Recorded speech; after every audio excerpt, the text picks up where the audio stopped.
Hello and welcome back, guys. Glad to see you around. Make yourselves comfortable and enjoy. This is Book of the Dead, Chapter 101. Damn it, tiring cursed. I think a more potent choice of language is appropriate in these circumstances. Elevating to fuck is a basic step, but more colorful words can be employed to magnify the effect. Fucking puke-filled shitbags is a personal favorite. Why didn't I expect this? It's so obvious that this would happen. I think you didn't want to consider it, worried about what a pain in your soft, fleshy backside it would be, and now is. You wish you had a soft, fleshy backside, Tyron grumbled as he jumped down from the cart. The very same cart they would need to abandon. The narrow trail that led up into the barrier mountains had been wide enough for the cart to travel on, if only just. Naturally, as the incline steepened and the terrain grew more rough, the trail became even more narrow. Soon, it grew so narrow that the cart would no longer fit,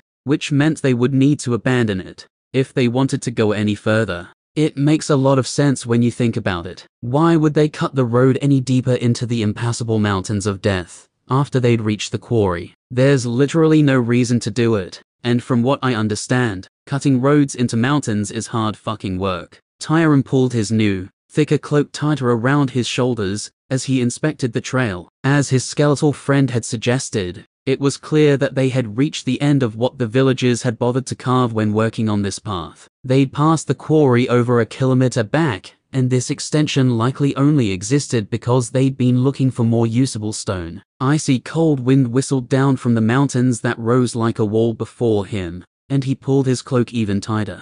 Blood and bone, that's cold. He shivered. What did you think it would be like up here? Just as an aside, I don't feel the cold. Thanks, Dove. I also don't feel anything else, though, so there's that. Do we need to have this conversation now? Tyron said as he tried to peer ahead and find a way to get closer to the burgeoning rift. We've got a situation to deal with. Something I've noticed in the time I've been around you, Tyron, is that there is always a fucking situation to deal with. If there isn't a situation that needs dealing with, you will promptly stick your good Samaritan neck out and create one. The result is that my otherworldly patience has vanished deep into the recesses of the astral sea, and so I'd like to have this conversation now. Fine, Tyron growled, but I'm going to take a look up ahead. I'll just bring you with me. He marched over and plucked Dove from his traditional position on the cart's corner post and tied him to his belt. Ugh, the belt. Can't you just carry me? The ground is uneven. I might need my hands.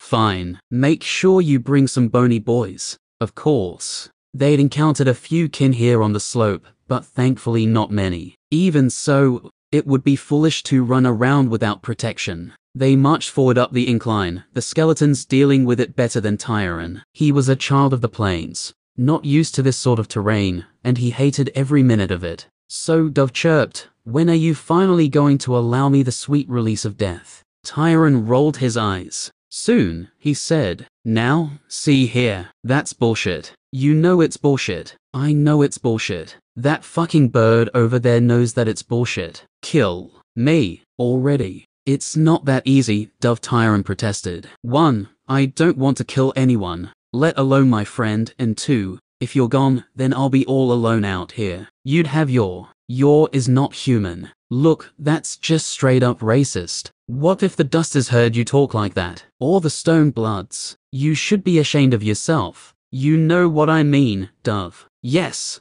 I do, and I think it's stupid. Not to put too fine a point on it, but most humans have a face. Do I have a face, Tyron? No, I do not. They also have genitals. Fun, wonderful genitals. I do not have those, Tyron. I may have ghost balls, though, and I want to find out what I can do with them. The necromancer hung his head. He was ashamed that he had dragged out Dove's unlife far beyond what he had initially promised. The summoner had never wanted to live like this, had protested vigorously against it, to be honest. Nevertheless, he had accompanied Tyron for more than a month as an undead skull, faithfully offering his advice wherever he could, or acting as a soundboard for ideas as they discussed magic together. There was no real way he could justify keeping his friend around any longer that wasn't purely selfish. He wanted Dove to stay, desperately, but Dove didn't want to remain. It was as simple as that. Fine, he said finally. What, really? The young mage glared down at the skull tied to his waist. Isn't this what you wanted? Well, yes, it is. I just figured you were going to be a right prick about it. Right. This is great. Well, kid, it's been a pleasure to meet you and behold your giant ballsack in action. Truly. Now smash me on a rock or something. Not this second, Tyron groaned. Let me get a camp set up, and I want you to take a look at the rift for me. You know a hell of a lot more about rifts than I do. I'll be totally useless even after I find the damn thing. I also promised to teach you my favorite eye technique, didn't I? Dove mused, his enthusiasm damping down. Alright, fine then. That should only take a couple of days. I can wait that long. Is that a cave? It goes to show how distracted he was that Tyron didn't even notice it. Yet Dove, with his cripplingly poor undead eyesight, had been able to find it. The mouth of the cave had been hidden behind a few branches and scrub, but not much. Relatively close to the direct line that ran from the rift to the village, and with a small mountain tributary running nearby. The cave was all he could have hoped for, if a little cramped. It took hours to unload the cart and transport the contents, prioritizing the supplies the people of Cragwhistle had given him. They hadn't been able to spare much, but had given what they could to help him survive the cold. He pegged down a canvas to cover the opening as best he could, and once again lamented his entirely too poor survival skills. Would it have killed him to travel with his parents? At least a couple of times. No point crying about it now, he admonished himself. The cave wasn't large enough to fit his minions inside, so he tried to find a few places they could gather outside of the wind, but remain nearby, while he kept his ghosts out on watch and the revenants by his side. I think that ought to do it, Tyron said, wiping the sweat from his brow and sitting on his bedroll. A small fire crackled near the mouth of the cave, sheltered from the wind, and the warmth was just enough to take the edge off the cold. We can't be too far from the rift, Dove mused. I can sense strange movements in the magic around here, and it's unusually thick. This cold isn't totally natural either. Tyron nodded grimly. It wasn't unusual for rifts to have some sort of effect on the surrounding area, but wasn't a certainty either. If this rift dropped temperatures even further, then the people of Cragwhistle may eventually need to relocate further down the mountain. The winters would be brutal. Right, then, time to learn some magic, Kid Dove announced. I've got a few items I need to cross off the bucket list, and then I can kick the bucket. Let's get to it. The necromancer sighed and tried to ignore the twinge of pain in his chest. He didn't have the right to ask Dove to continue his existence, so he didn't. Instead, he brought out his notebook and began to scribble in it as the skull lectured him on the particulars of ocular magic. How many skeletons? Brun asked, making note on a filthy page ripped from his satchel. Over 40, Catelyn replied, her expression grim. The old slayer whistled through a gap in his teeth as he scribbled something down. That's more than I would have expected, he said, a lot more. Now the bounty is starting to make a little more sense. Not all the way sense,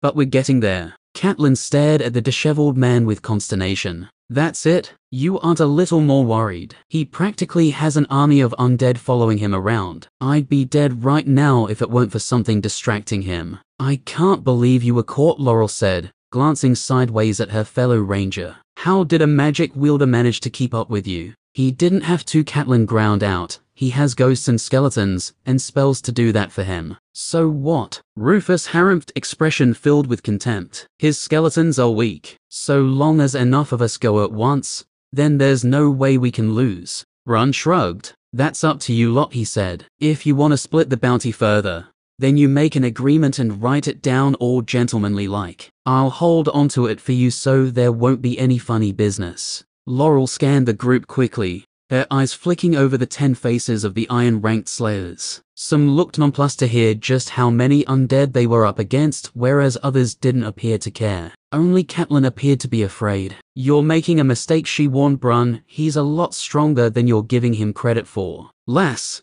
I'd have run up that mountain and killed him myself days ago. But the academies want you shits to do it. So I'm sitting on my hands. 200 sovereigns is enough to have you living like a noble for a good few years. That kind of coin doesn't land in your lap without a little risk. Now, where is this stupid village? The ranger stared at him for a moment before she slumped, giving in. Fine, I'll show you the way. I just hope we can work together and not all end up dead. She turned on her heel and began to walk. The others hefted their packs and fell in behind. Rufus jogged to the front to stand with her, Laurel following after a few seconds. Hey, how are you? Rufus flashed Catelyn a smile, and the girl scowled back at him. If you want to make a deal, then spit it out, she said. Rufus's smile faltered, but he recovered soon after. Laurel chuckled. Straight out with it, that's good. This is a dangerous mission, and we need to be clear about things. This is my partner, he gestured to Laurel, who nodded politely. She's a ranger, like you. We've agreed on a 50-50 split,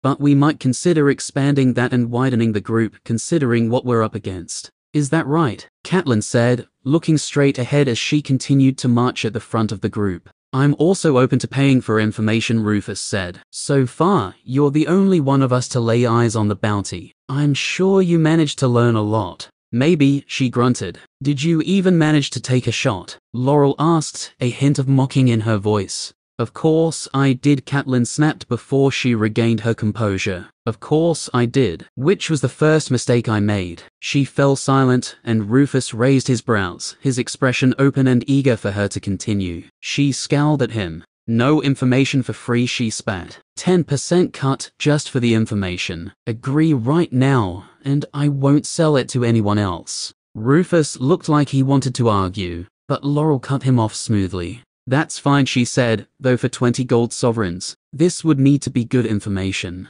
You'll have to judge that for yourselves. Now you've already paid for it. You don't get paid unless we claim the bounty, Laurel reminded her. So I presume you'll be doing your best to make that outcome a reality. If you want me to help fight, I want a larger share. Let's hear the story first, Rufus broke in, frowning. We can sort the rest out after that. Fine. Chapter 102. Tyrion huddled in his cave and tried not to feel too miserable. He was helping people, he reminded himself. Good people, who had fought and bled for their homes. People who had shown him a little kindness and appreciation, something that he'd sorely needed. You feel like shit, don't you? Dove asked him. It's fine, open quote, the necromancer replied shortly. Not all sunshine and roses, is it? Dove mocked him. When I was a slayer, I got paid handsomely for my efforts, was lionized by the people, and the ladies fell over themselves to land in my lap. The skull fell silent as he reminisced on those wonderful days and nights, especially the nights. The drinks had flown freely,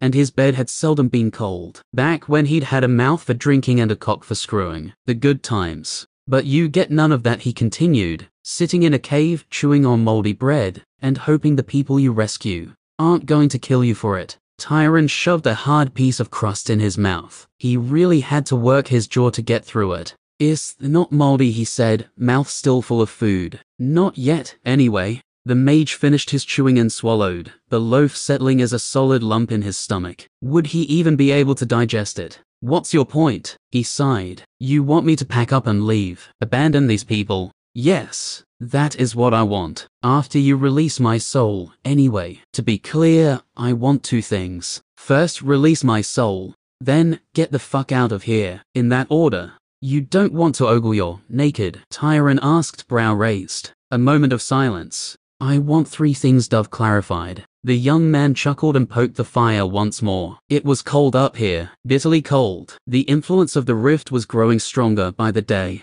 and after 3 nights up in the mountain, he was starting to yearn for the lower ground. Twice, he had mounted a charge further up the mountain to find the rift and twice been rebuffed. The first attempt had been thwarted by a sudden storm, the second by a surge of riftkin. There had been a steady trickle of monsters making their way down the mountain, but this had been a larger pack of almost 100. On the difficult terrain, his skeletons had struggled to battle uphill, but eventually they had fought off the kin. Drained of magic and with many minions in need of repair, Tyrion had reluctantly retreated on Dove's advice. I want to die, kid, but I don't want to get you killed to achieve it, the former summoner had admonished him, and he had agreed after considering his options. Here they were on the 3rd night, no closer to the rift itself, exhausted, cold and weary beyond words. In some ways, it had been nice to sit and stay in one place for a few days. But this was hardly the ideal location for it, in a small cave, as the wind whistled down from the mountains, bringing an unnatural chill along with it.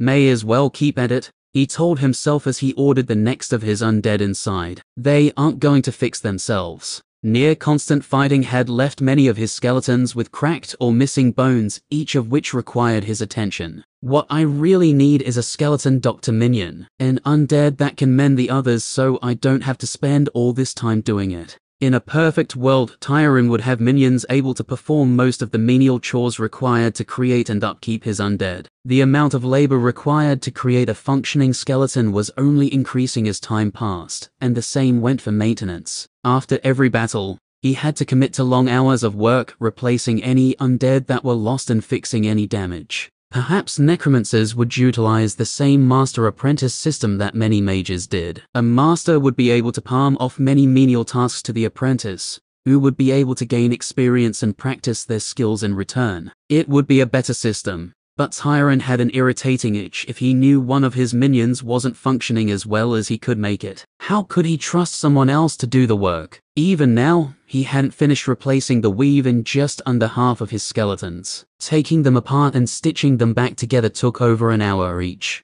Massaging the fingers of his right hand, he sighed and got to work. 2 minions later, he groaned and flopped onto his back. It wouldn't be so much of a pain if he didn't have to disassemble and then reassemble them every time. Unstitching the musculature and then putting it back together doubled the work. It was honestly impressive he was able to do it as fast as he could. I'd love to have a break right about now. Which means, as if summoned by his moment of idleness, he sensed his undead had begun to fight nearby. Fucking bones, he swore as he picked himself up from the floor. Another group of happy friends from beyond the rift coming for a visit. Seems that way. Skeletons were directed toward the fighting, along with the ghosts as Tyron readied himself. His cloak was pulled from the rock he'd hung it from and thrown around his shoulders, before he collected his sword and buckled it to his belt. It wasn't always easy to tell if the surge of kin rushing down the mountain pass was small or large. Sometimes a couple of the swine monsters ran ahead of the pack, leading him to leave it to his minions only to lose multiple skeletons when the reinforcements showed up. Now, he made a point of showing up personally. If he continued to allow his minions to be whittled down, then he'd never make it to the rift. You want to tag along? He asked the skull resting atop a small rock. Sure, why not? Might see something new. Tyron snatched him up, shouldered his way through the heavy cloth blanket he'd hung across the cave entrance, and stepped out into the bitter cold. It was like being slapped in the face. The wind cut through his cloak and vegetation crunched underfoot as he walked, lined with a frost which hadn't been present only a few days before. He wasn't high up enough for snow to fall, but thanks to the rift, that would likely change before long. Each breath steamed in the air, and he snatched his fingers up into his sleeves in an attempt to keep them warm. Looks cold, Dove observed. Not that it bothers me none. One of the benefits of being dead. Yours offer of vampirism was looking more pleasant by the day. She didn't seem to feel the chill at all. Outside the cave entrance, 5 skeletons armed with a variety of one-handed weapons and shields were gathered. His elite guard, as he mockingly thought of them. After his run-in with the archer, he didn't want to be caught without protection again, so he made sure to keep these 5 close by. With a reasonable circle of protection, he advanced toward the site of the fighting. 10 of his skeletons had engaged now, though against what, he couldn't be sure. He instructed them to form a line and support each other as he walked, reaching out to see if any of his ghosts had arrived. One was close enough, and he quickly snapped out the spell to see through its eyes. Hazy, ghost vision filled his mind's eye. The environment and details blurred when they weren't obscured by the strange, billowing fog only the dead could see. Forcing the ghost to focus on what he wanted it to look at, he saw his skeletons battling against a handful of the weaker riftkin. When he made the spirit turn, he could see more, including several of the larger ice monsters striding down the mountain.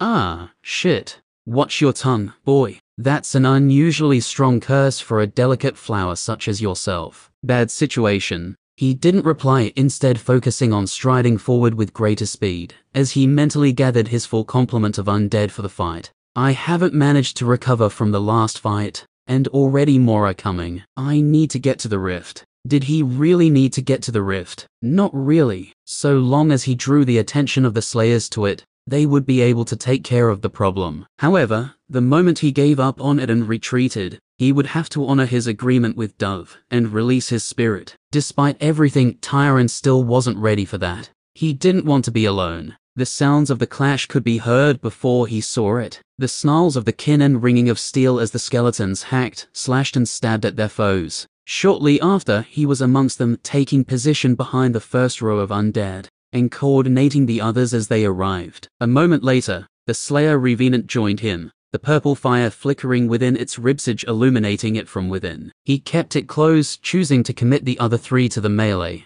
Archer skeletons took up position and began to fire, their poor skill compensated by the unthinking fury of the Riftkin. You didn't need to aim much when the enemy only charged, or stood in place to fight. Wanting to finish the fight as fast as he could, Tyron rattled off his support magic in quick succession, death blades to enhance his minions' weapons first. Then he sought to relieve the pressure by firing bolt spells into the thick of the fighting. All this activity drained his magic rapidly, but he couldn't afford to hold back. If he did, his skeletons would eventually win, but they drained just as much of his power and sustained significant damage in the process. An overwhelming victory in which he pushed out as much magic as possible, as fast as possible, was the best result. To that end, he reached out with Death's Grasp. The moment a humanoid ice creature came close to his line, seized in the grip of the black magic, there was nothing the monster could do as his skeletons leapt forward and battered it to death. Things would go better if he committed his best Revenant to the battle,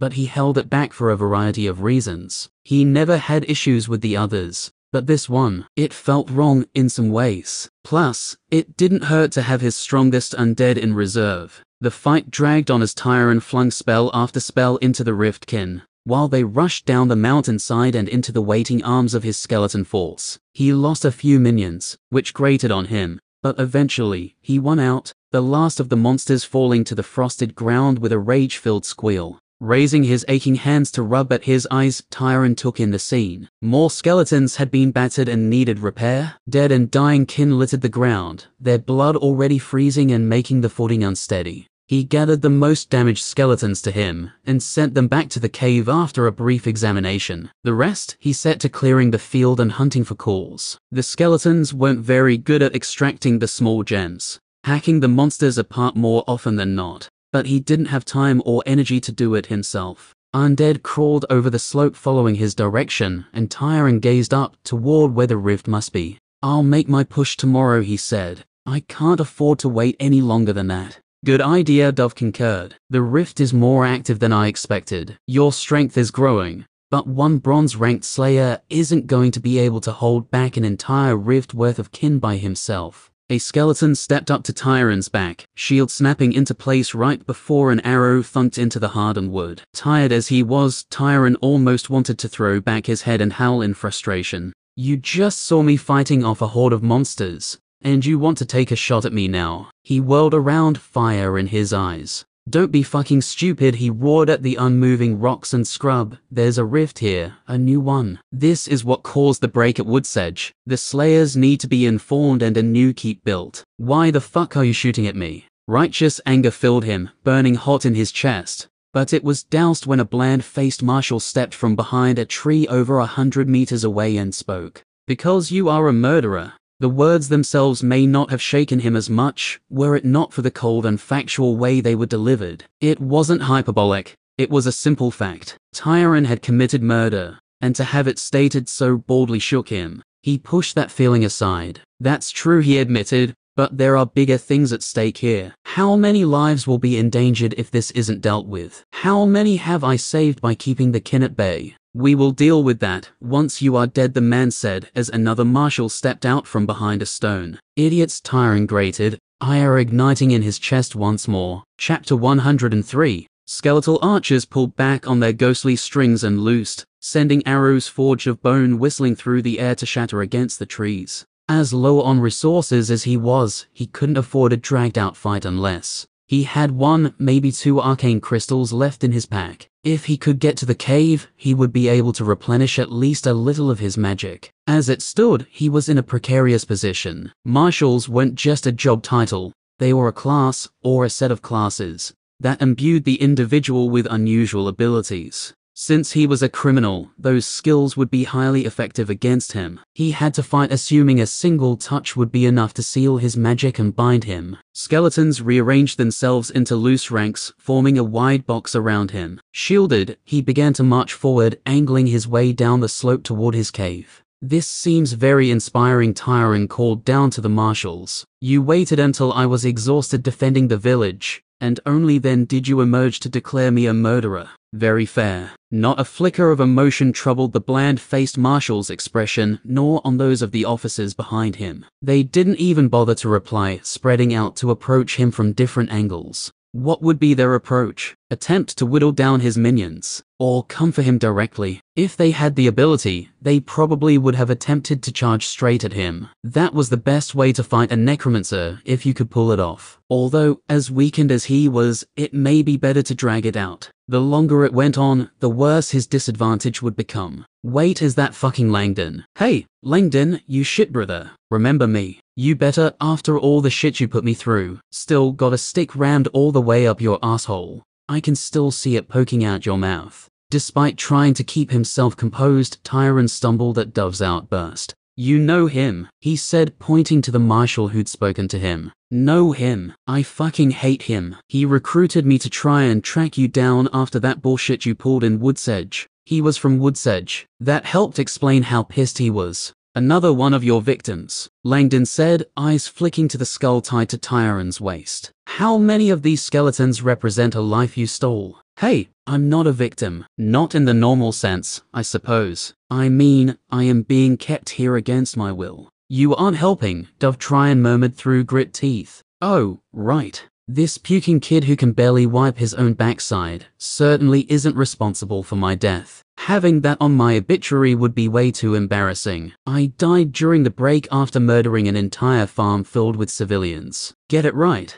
Anger flickered in Langdon's eyes as he drew back on his bow once again. Then are you responsible for this boy's rapid growth? He said, speaking to the skull directly. Is this about revenge? Of course it's about revenge. What self-respecting slayer doesn't want to go out giving a strong middle finger to the fuckers who brand us like cattle? To fight back against self-righteous pieces of shit like you, who wouldn't be alive if it weren't for fucking heroes like me. Dove cackled, light blazing from his hollow sockets. I keep trying to get this kid to burn it all down, but he's too fucking nice. It wasn't my idea to come up here and corner himself to protect a stupid village. I can guarantee you that. That changes nothing, Langdon said, eyes focused on Tyron once more as he aimed down the length of his arrow. He murdered 2 marshals. He's an illegal. This is justice. Fuck your justice, Dove barked. Fuck it right in its stupid blind eyes. Kill this prick Tyron, then stuff his soul into his own skull. Use him as a codpiece.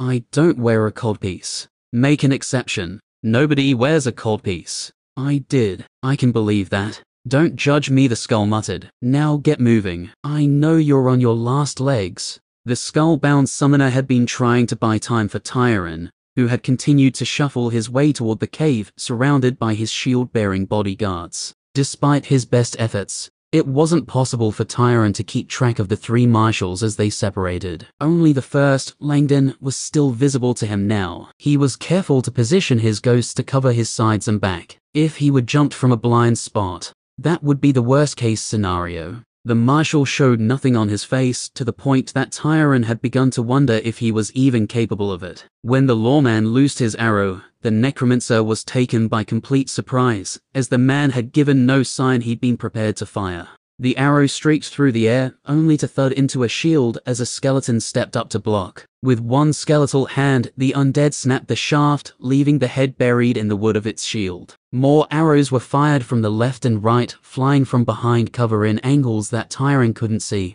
The skeletons were there, shields up, absorbing the shots for him. Worried, he tried to reposition his ghosts to cover himself better. But before they were in position, 2 more arrows whistled out from the trees. Thunk, thunk. His shield-bearing minions were forced to move to different positions to cover him, and he adjusted the formation around him reflexively. The marshals were moving and firing, not wanting to get pinned down. If he had enough magic, he could encircle them with the dead, or reach out with Death's Grasp to hold them down, but that wasn't an option. Even maneuvering his troops was costing precious energy. Are they just hoping to get lucky and slip a shot through the shields? That doesn't make sense. I understand they don't want to engage directly, but this isn't likely to succeed. Perhaps they were just trying to wear him down over time, hoping to weaken him to the point he couldn't fight back at all. It wouldn't work. Arrows continued to streak from the shadows, all three marshals hiding in the darkness and attacking from beyond the reach of his undead. His archers returned fire as best they could,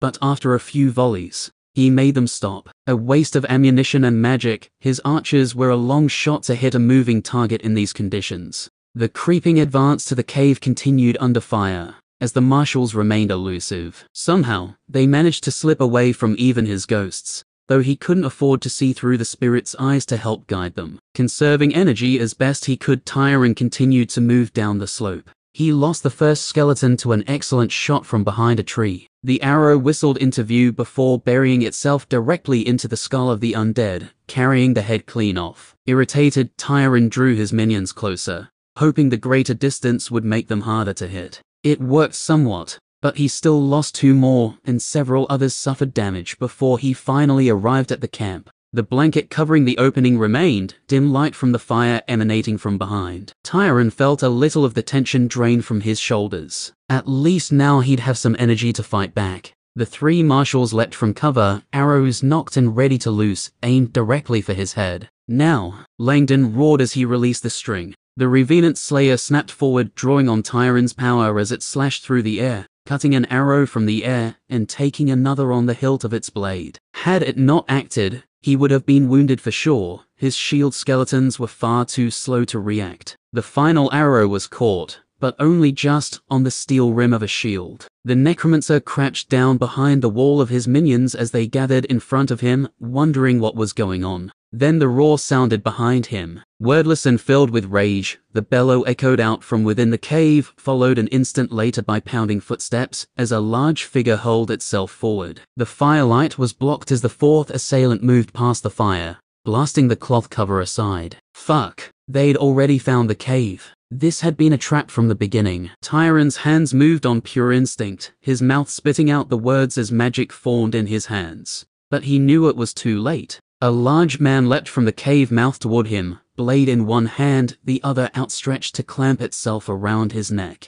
It's over. Tyron's mind rang with despair in that instant. All his ambitions and hopes crashing down around him, bitterness welled up in his chest till he felt he might choke on it. It wasn't fair. I'd say you owe me for this, but the price has already been paid. Lucky boy. Yor's voice positively purred as it drifted from within the cave, and Tyron blinked as the marshal sprinted past him toward the others, still bellowing with rage. Only then did it register what he'd heard, what he'd seen. That man's eyes. They hadn't been normal. The vampire emerged, blood dripping from her lips, feral light burning in her eyes. Brom, what the fuck? The female marshal shouted as their former ally rushed toward them, blade swinging. Was that his name? Yor said. Not that it matters now. I think I'll call him Rabbit, because he's my pet now. Curse you, Necromancer, Langdon swore. What have you done? Brom or Rabbit screamed as he brought his sword down in a wild overhead swing, crashing into a two-handed block from Langdon. Oh, the boy didn't do this, dove chortled from Tyron's waist. You guys are so fucked. It was a good plan, Yor observed, but it was foolish in one particular respect. Her eyes gleamed with dark purpose. You attacked at night. We, the dead, rule at night. Another marshal crashed into Brom's side, knocking him down. The man, or what was left of him, bellowed in rage as he struggled back to his feet. It was clear watching him that his coordination wasn't what it should be. What has Yor done to him? Is he still alive, or is he dead? The vampire sighed in satisfaction as she wiped the scarlet drops from her lips, then turned to Tyron. Weren't you going to do something? She said, brow arched. He scrambled into the cave and dove for his pack, fumbling for a mage candy which he rammed between his teeth the moment he found it. It pays to be prepared, she said, but I will take care of this soiree. For you. Not to worry. Others have paid in advance. He barely had a moment to register what she'd said before black smoke billowed from the vampire's body, blinding him. A second later, the smoke flew, boiling through the air toward the marshals who still worried over their former comrade. Langdon saw it coming, eyes widening, and for the first time, Tyron saw fear in the man's eyes. It was far, Far too late for that. The marshal pulled at the others, trying to turn them around to get them running. But Yor arrived a moment later, congealing from the smoke just as quickly as she'd vanished. One long, elegant finger extended outward impossibly fast and buried itself through Langdon's eye and into his brain. The two surviving marshals looked in shock as Yor effortlessly lifted the dead man with one finger, before tossing him away with a gesture. She turned to them, her smile twisted and feral. "Run," she said. Chapter 104. Tyron grit his teeth as he fought off another wave of exhaustion. His eyes felt raw, as if scrubbed with sand, and every part of him ached. In particular, his fingers had suffered the most. Every joint pained him as he flexed his hands, a stabbing sensation that emanated outward from within. Rubbing at the digits almost made it worse, as there was no way for him to reach inside his flesh to fix what was wrong. It had taken him 10 hours of constant work, but his skeletal force was as ready as it could be. Cracked bones had been repaired, bone threads rewoven,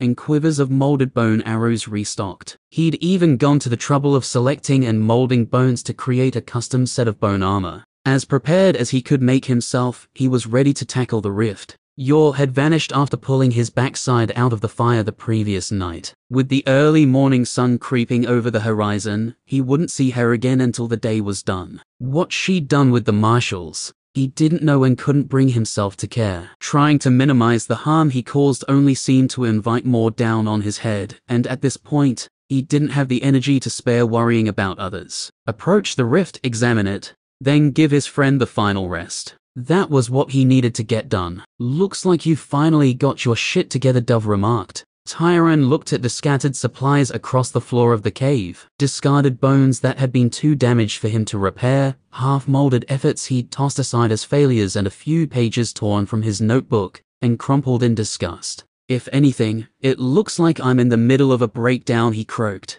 "Holy shit, I need a drink." A swig of water from his waterskin burned down his cracked throat. Too much spellwork, not enough rest for his voice. An amateur mistake his mother would frown on. A mage's most important tool is their voice, Tyron. Not the staff, not even the hands, not even the mind. If you cannot give voice to the words of power, the sharpest brain in the realm is completely worthless. Train it, take care of it, preserve it. If a mage cannot speak, they are as helpless as a babe. Beery had undertaken a great deal of work to improve her vocal endurance and lung capacity. She'd even taken up singing at one point, though she'd been absolutely terrible. Neither Tyron nor his father, Magnan, had the courage to point that out. The strongest battle mage in the province could certainly hold a note, just never the right one. "That's not what I mean, kid. You look like you've got a little steel in your eye. Seems like getting your ass saved has caused you to take a good drink of harden the fuck up." "Is that a real drink?"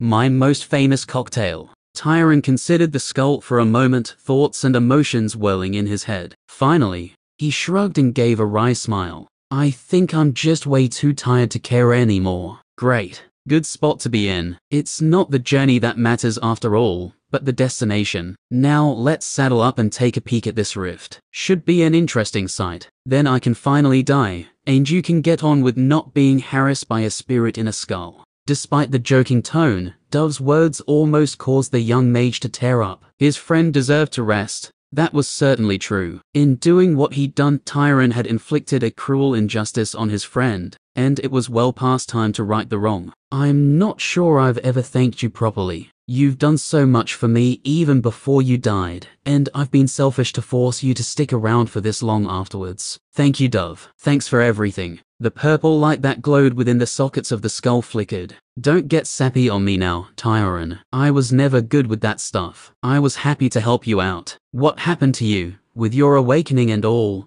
that was unfair bullshit. And you deserved a hell of a lot better. Keeping me trapped inside my own skull for months is a little less forgivable, but I understand why you did it. I even forgive you, a bit. Now no more of this bullshit. We're slayers, damn it, only happy when killing shit from another realm. Let's get cracking." Tyron nodded and rubbed at his throat before taking another sip of water. A few hours and he'd be able to get his voice back to normal, but they could start out before then. If nothing else, he could fling out magic bolts without speaking. Dove was collected from his rock and tied onto Tyron's belt, followed by the sword his father had given him, not quite in the same mint condition it had been in before. The weapon had actually seen use over the last few months. Lastly, he fastened his pack to his back. All his most critical supplies were kept inside, and he wouldn't allow himself to be separated from them again. The mage candy he'd taken the previous night had in fact been his last, but his food, notes and water were all things he simply couldn't afford to lose. When he stepped from the cave, he was immediately surrounded by his skeletons. From within that protective shell of bones and shields, he scanned the surroundings. The temperature continued to drop, and frost now tipped the rock and scraps of grass that dotted the slope. The trees that still clung to the stone, roots stabbing deep into the mountain, might not survive this new cold, which would make the slope even more bare. The peak was still far overhead, a place ruled by ice and snow, overlooked by impossibly high stone cliffs that seemed to scrape at the sky itself. Thankfully, the rift wasn't up there. If his estimate was correct, the rift itself had formed roughly 3 kilometers from where he had made camp. It was a hard trek with no path cut into the slope, but it wouldn't be overly difficult were it not for the steady flow of riftkin. As he'd recovered his energy and repaired his minions, all of his undead had been withdrawn to the mouth of the cave. Doubtless this meant a number of monsters had made their way down the slope to the village, but it had been a necessary step. After defeating one strong wave, another shouldn't have come during the night. If it did, he wouldn't have been in good enough condition to fight it anyway. He stamped his feet in his boots to settle them, checked his buckles and straps one more time, then inspected his bone armor. Too many times, he'd been caught without it. In truth, he didn't much like the spell. Covering himself with the bones of deceased humans wasn't pleasant and projected an image that he had desperately wanted to avoid, one of a heartless killer. But he needed the protection, now more than ever. The modifications he'd made helped a little. The bones didn't jut quite so far out. The molding he'd done allowed them to curve around his frame. It wasn't quite as easy to tell what the armor was made from. The more obvious bone shapes flattened and widened to create more coverage. Fully equipped, he began his trek up the mountain. He encountered the first riftkin almost immediately, swiftly dispatched by a volley of arrows. The boar-like kin slumped to the ground, and Tyron didn't bother to collect the core. His pack contained a cloth bag that bulged with the things already. Any more would just be adding to the weight of his pack for no real gain. Up the slope he went, the bitter cold wind sweeping down from the peak and into his eyes. The only sound he could hear was the wind, along with the crunch of the ground beneath his feet.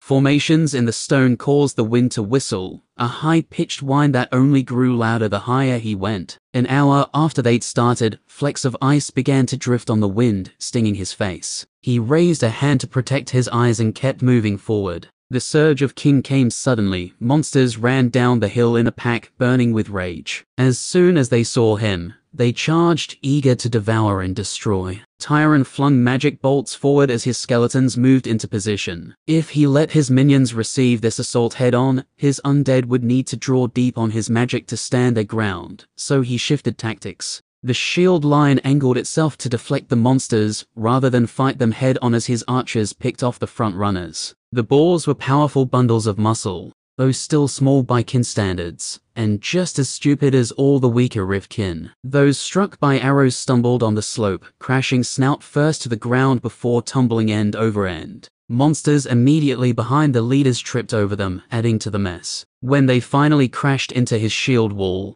the beasts had lost most of their momentum, and were easily pushed to the side. To end the battle as quickly as possible, he allowed his revenants to wade into the fight. Illuminated from within by the ghastly purple light, the 4 undead stepped forward with purpose. Although 3 had been little better than bandits in their previous life, they were still stronger than his regular skeletons. The former slayer was the real prize. Powerful slashes cut through the weak kin as if they weren't even there. He paid dearly in magic, but that was fine. The rest of his small horde was preserved, and he could recover the energy before the next fight. Monsters dispatched, they moved forward again. When he crossed the threshold, he almost forgot what had happened. An immediate shift in perception, the real becoming blurred, reality twisting at the edges. It was the coiling sensation in his gut that twigged his memory, as if a snake were uncoiling in his belly. This is abso-fucking-lutely the Broken Lands. We got a right and proper rift forming nearby, no question about it. Keep your wits about you.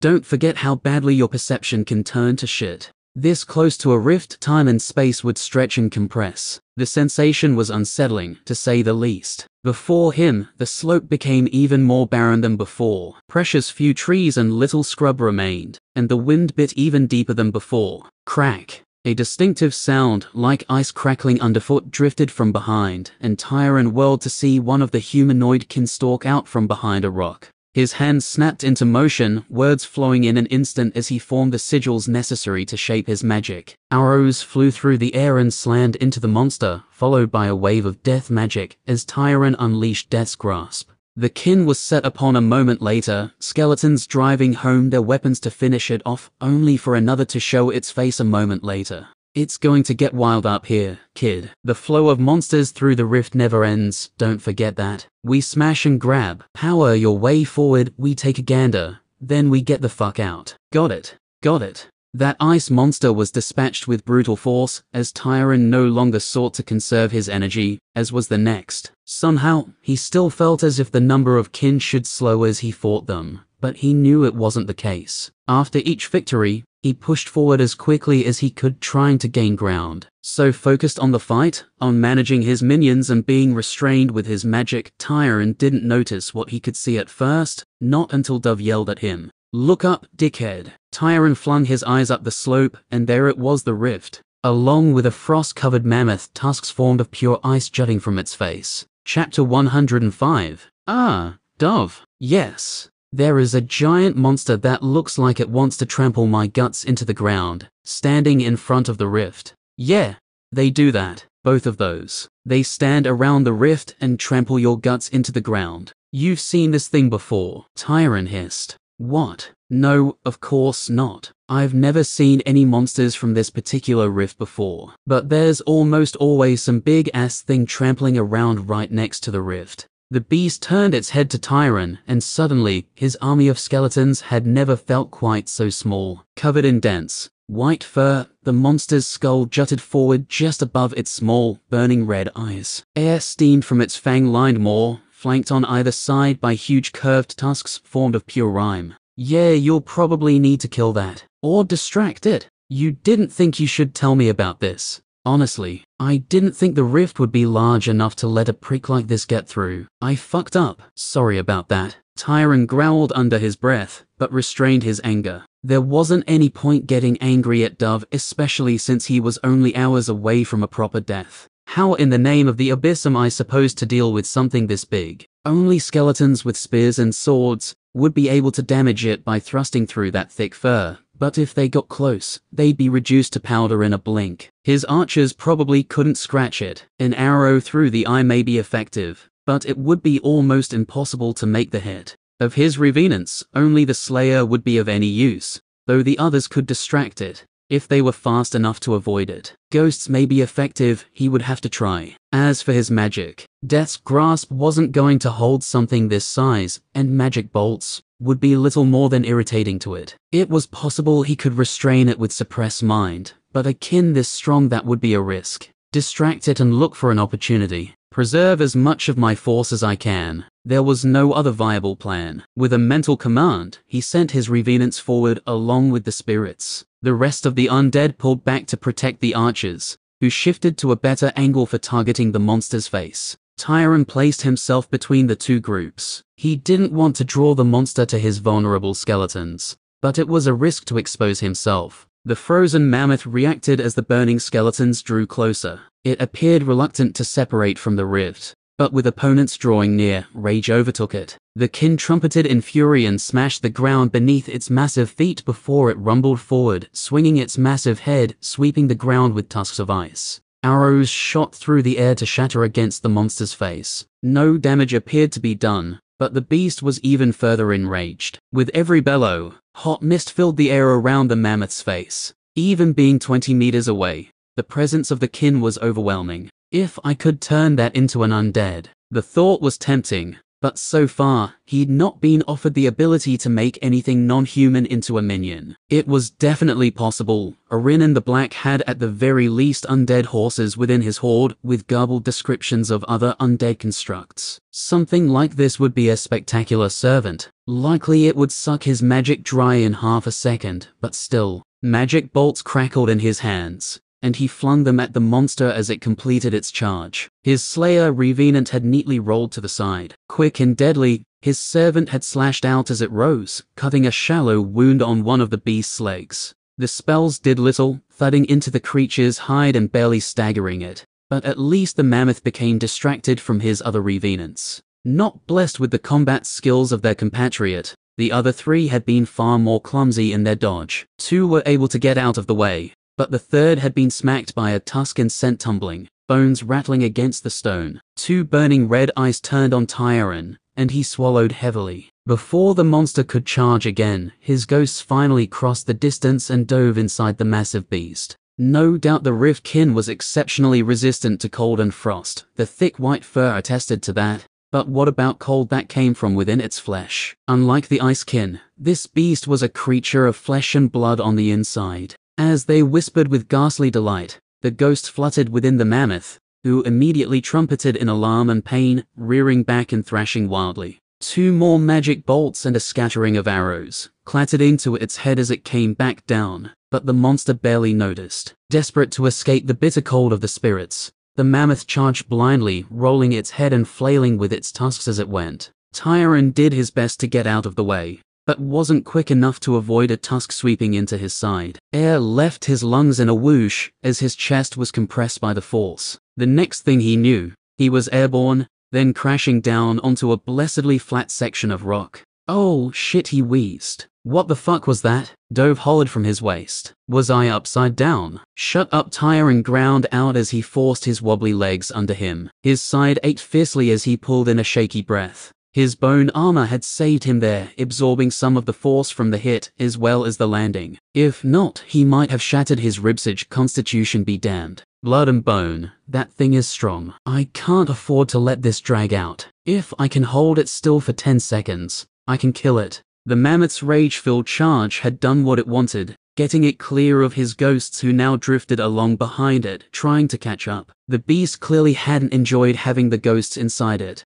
With a little more time, they might be able to inflict real damage. With the beginnings of a plan forming, he ordered his revenants forward. The four undead charged from separate angles, but held back whenever the mammoth faced them directly. They only needed to delay. Tyron raised his hands and began to cast Death Blades. The now familiar spell had become almost second nature since he had first learned it, and he made no errors despite working at such speed. With the force of his mysteries behind them, his words and magic resonated in the air like the ring of a bell. When the final syllable was spoken, the weapons of his undead became tainted with black power. It was difficult to maneuver his undead into position around the constantly shifting mammoth. Every time a revenant ran forward, it would swing around and try to destroy it with the force of its tusks, and the constant shifting meant he needed to adjust his skeletons. With their painfully slow drifting speed, the ghosts were even worse. If they made contact with the beast, they might spook it into another wild charge. 10 seconds. He gave himself a window of 10 seconds only. It might not be possible to hold for that long, but he would do his best.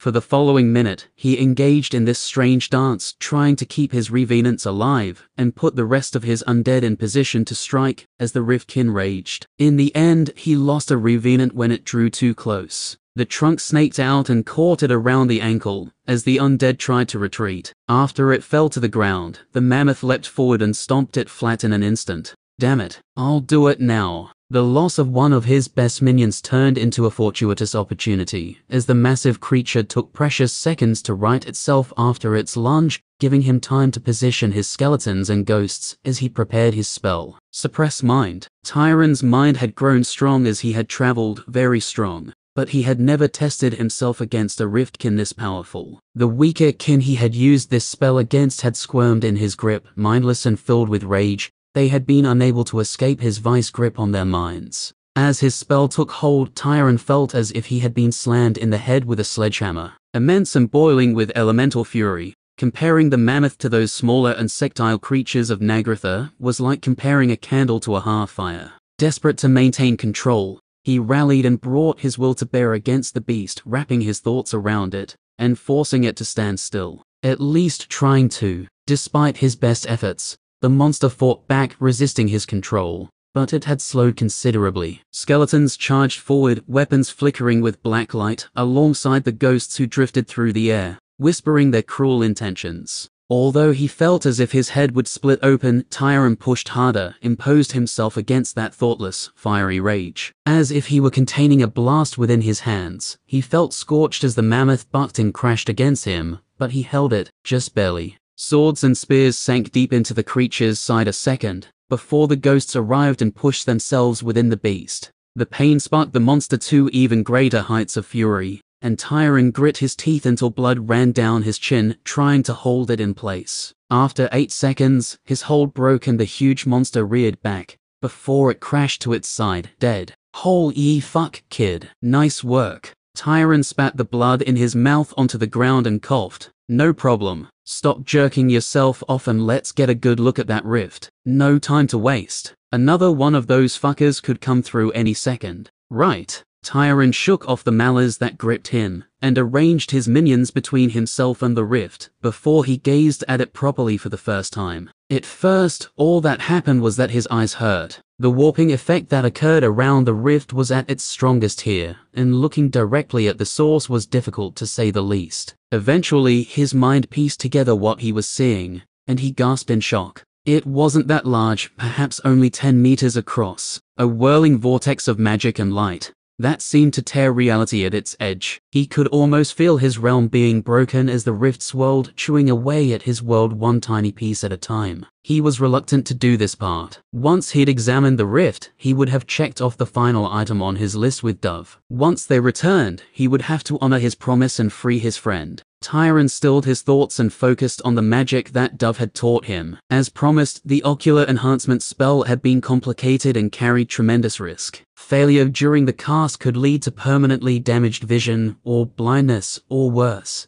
As his skeletons protected him, Tryon quickly constructed the spell, making sure he made no mistakes along the way. Dove grumbled quietly about gifted shitheds and genius scumbags. But the young mage ignored him. Instead, he chose to stare at the rift. Dove's eye enhancement spell allowed him to see, in a limited sense, magic and its movement. This allowed him to examine the remnants of rituals after they'd been cast, or view the magical properties of objects by looking at them, or track down sources of arcane energy. In this case, Tyron used the spell to stare at one of the sources of magic in the realm directly. Viewed through the green lenses produced by the spell, the rift blazed in his eyes, bright as a sun. Energy poured from it constantly and into this world even before the rift had fully formed. What's more, he could see beyond it into the realm on the other side. Unsurprisingly, it appeared like an icy, desolate wasteland teeming with kin desperate to find a way out. Taking it all in strained him. Sparks of pain lit within his eyes, and he was forced to squint. Dove, what am I looking for? You should see the magic flowing out of it. I can see it all right. Basically, you're seeing if that's a steady flow or erratic. When the amount of arcane energy coming through the rift is increasing or decreasing in an unsustainable way, it'll cause eddies and disruptions, like someone tossing a brick in a stream. This rift should be expanding, which means more magic over time. But as long as it's gradual and controlled, we don't have to worry about another break. Tyron examined it as best he could. He wasn't an expert, but it seemed to be fine. There wasn't anything like what Dove described. The magic flow was steady as a drum beat. Looks fine to me, he said finally, letting the spell lapse as he sighed with exhaustion. I can't believe how much energy is coming through it. That's nothing. You should see just how saturated it is on the other side. It's like crack for mages. If you can tap it, you can cast some seriously funky shit. I contracted both my most powerful astrals beyond the rift, since I could supercharge the ritual on that side. Couldn't you do the same over here with enough materials? Yes, but I wasn't fucking rich, was I? Over there, the magic is free. Now stop yammering. You need a sleep and I need to die. Let's get down the mountain and get this show on the road. Chapter 106. Exhausted in mind, spirit and body, Tyron made sure he didn't block the direct route from the rift to the village on the way down the mountain. He'd done enough for them. Pushing to the rift itself on his own had been an insane risk to take. In no condition to fight, he took his time on the descent, replenishing his reserve of magic, and giving his aching muscles a chance to recover. As a consequence, the descent was far more relaxing than the ascent had been, though it was difficult for him to enjoy it. Every step brought him closer to the cave, which meant closer to the moment he would part with Dove forever. The summoner's time locked inside his skull had never been intended to be permanent. But after all this time, Tyron hoped he would be able to persuade his mentor and friend to stick around. Obviously that had failed. It didn't help that Dove was humming gleefully to himself, even mumbling the lyrics to a particularly bawdy song, as he dangled from Tyron's belt. A little miffed, Tyron thought it wouldn't hurt the prick to act at least a little sad to be parting from him. But then again, from Dove's perspective, he was being released from servitude beyond death. Slow and careful, he picked his way down the slope, heavy feelings weighing on his chest. Rivkin trickled down the mountain to his right, but he let them be. The descent was slow, even slower than the ascent had been, and Tyron hated every minute of it. When the more familiar landmarks around his cave came into sight, he sighed in resignation. He didn't know what he'd been hoping for, but the proximity of the camp meant his time had run out, much to Dove's delight. With nothing else to do, he set his minions to guard the cave, setting a perimeter and distributing his ghosts. After a moment's thought, he sent one of the spirits into the cave to ensure it was empty. When it was confirmed uninhabited, he sighed and began to descend the final few steps, not really wanting to think about what came next. Any idea where a spirit goes after it's set free? Dove asked. I'm sort of keen to find out. Hopefully somewhere with tits. I don't think spirits are conscious of their existence after death. I think they just hover about in limbo before dissipating. That's boring as fuck. I was a devout servant of the goddess my entire life. I earned a spot on those melons. Did you actually think you'd be able to grope Celine in the afterlife? A priest assured me that was the case. Was this a reputable priest? I mean, no. Come to think of it, he may not have been a priest, but it still counts. I can't believe you're joking about dying. The thought of death terrified Tyron. He had so many things left undone, yet he supposed Dove had lived to middle age, not a bad run for a slayer. I've been dead for months, Tyron, Dove reminded him wryly. You just didn't let me settle into it. Time to rectify that mistake. The young mage was silent for a moment, then nodded. In his heart, he didn't believe he had been in error. Certainly, from Dove's point of view, he'd done wrong. But without the companionship and help from the skull-bound spirit, where would he be now? Whatever the case, it was over. Time to let go. All right then, let's get this done. He reached down to untie the skull from his belt as he stepped down toward the entrance of the cave. Then he paused. With nonchalant ease, he continued to untie Dove from his waist with one hand as his other flicked several sigils behind the cover of his body. As his sight became overlaid with the vision of a spirit, he shouldered aside the blanket and stepped into the cave. As always, it wasn't easy to see clearly when looking through a ghost, but it was good enough. A figure stood, leaning behind a tree, bow in hand, arrow drawn. Beside them, there was another, naked steel glittering off the bared sword they held loose and ready. Fuck, Tyron cursed under his breath as he ended the spell. He snapped into action, gathering his pack and throwing it over his shoulder, before he buckled it in place and retied Dove to his belt. Hey, what the fuck? What are you doing? Slayer's Tyron replied tersely, and he finished the knot, and his hands flickered into motion once more. Well, shit. Quick, kill me first. No time, Tyron snapped before he began casting a spell. Don't give me that bullshit. The skull raged, but the necromancer was no longer listening. In his mind, he organized his troops, having them draw further up the mountain, and a little closer to the cave, without looking like he knew there were enemies about. In rapid succession, he snapped out the spell, and felt that strange sensation as a mask of magic settled over his face. It may do him no good at all, but if any of these hunters knew what he looked like, then it may buy him a little time. Seeing that archer and swordsman huddled so close together brought Rufus and Laurel to mind. It could have been any two slayers. But every time he'd run into one of those individuals who made their living fighting the rifts, it had been a newly awakened who hadn't reached level 20. What were the chances those two had hunted him down all the way out here? Preparations complete, he pulled his cloak tight around his body to hide the bone armor, and pulled the hood low over his disguised face. Shut up for a minute, he growled at the skull on his belt, and a miracle occurred as Dove subsided, grumbling to himself. As his heart pounded in his chest, Tyron took a deep, steadying breath before he pushed aside the blanket and stepped out, half expecting a flurry of arrows to bury themselves in his chest. When they didn't manifest, he turned swiftly, putting his pack between his hunters and his flesh, before he began a rapid ascent.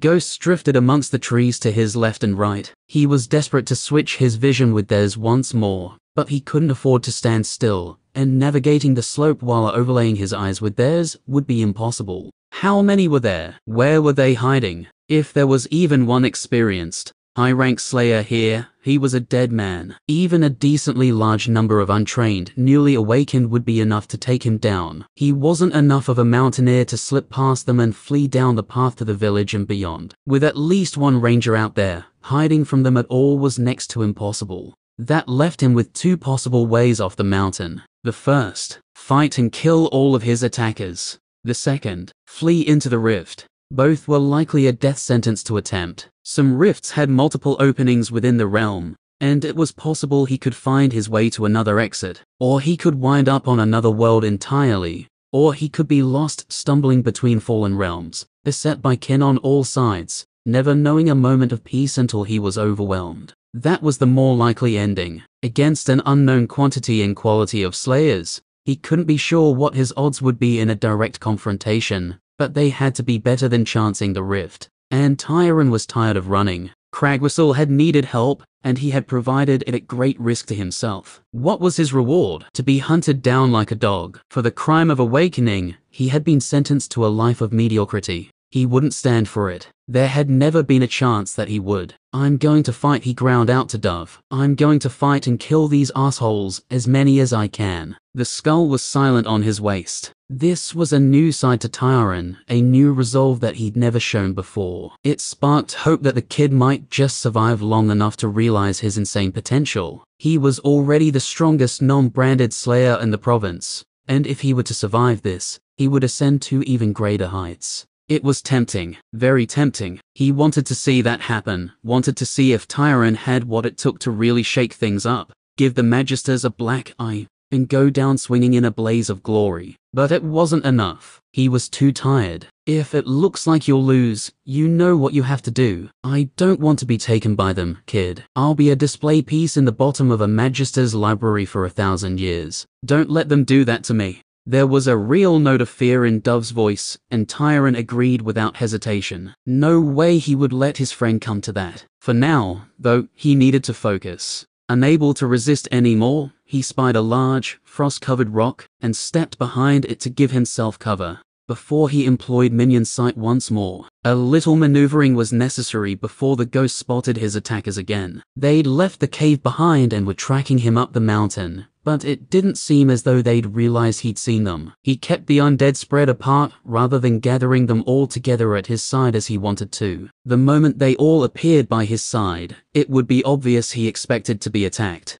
There were other dangers, though. He pulled his sight back and glanced nervously up the mountain. There weren't any kin coming down right now, but another pack couldn't be far away. They never were at this point. Freeze! A voice rang out. Tyron glanced up, careful to keep his face hidden under his hood, to see a young man rising from the slope, bow drawn and pointed at his chest. He slowly raised his hands into the air. Ranger. Must have been lying in wait on the slope. Some sort of camouflage skill. Might have been here for a while, and I dodged them coming down north of here. Despite the fact they were almost undoubtedly the same age, Tyron couldn't help but think this slayer looked so young. Behind the confident facade, he could see the fear and uncertainty bubbling away. Ever killed anyone? He asked softly. The ranger gripped his bow tighter. You murdered dash. Arrows of bone sprouted from the archer's back, 4 of them. Eyes wide, the young slayer stumbled forward only to be blasted backwards as 2 magic bolts struck him in the chest. Tyron lunged forward, and after 3 strides he was on top of the ranger, pinning his arms down as he coughed and sputtered, ribs partially caved in. It'll take a bit of work to fix that up, but those bones heal easily. Idle thoughts drifted through Tyron's mind as he executed his next command. He couldn't afford to have mercy. Not anymore. A moment later, his revenant was there, sword drawn. With no hesitation, the undead servant drove it down through the heart. The slayer jerked for a moment, then grew still. Tyron pushed off the body and kept moving, not allowing himself to think. Keep going, he told himself. Don't worry about it. Just keep moving. Desperate to put more distance between himself and the slayers behind him, he pushed himself up the slope, urging greater effort from his worn and weary muscles. After days of little to no sleep, he was on the edge of what he could tolerate. But there was no let-up in sight, not unless he was victorious here. Skeletons began to emerge from the scrub and trees, drawing closer and forming a protective ring around him. Immediately, he felt safer and less exposed. He heard movement behind him, but didn't turn to look, not even when the trilling sound of an arrow whistling through the air rang out, followed by the dull thunk of the missile, impacting a wooden shield. They were on him now, emerging from cover to approach and take shots. A dangerous moment. But for once, luck was on his side. Further up the mountain, glistening faintly in the dim light, he could see figures made entirely of ice stalking their way down the slope, a host of frost-coated boar trotting at their feet. Perfect timing. Breaking from the pack, a single skeleton rushed forward as Tyron and the rest of his undead suddenly cut to his left. The moment the Riftkin laid eyes on his servant, they became enraged, rushing forward with death burning in their eyes. Light and swift, the skeleton turned on its bony heel and sprinted back down the mountain, leading the pack around Tyron and his group. Another missile slammed into a skeleton's shield, and Tyron risked a glance downhill as he continued to hurry into cover. Further down the slope, a pack of 3 figures found the deceased slayer where Tyron had left him, one kneeling to check the vitals. "Tyron, you murderous piece of shit," a familiar voice roared. "Get out here so I can gut you." Hearing that voice,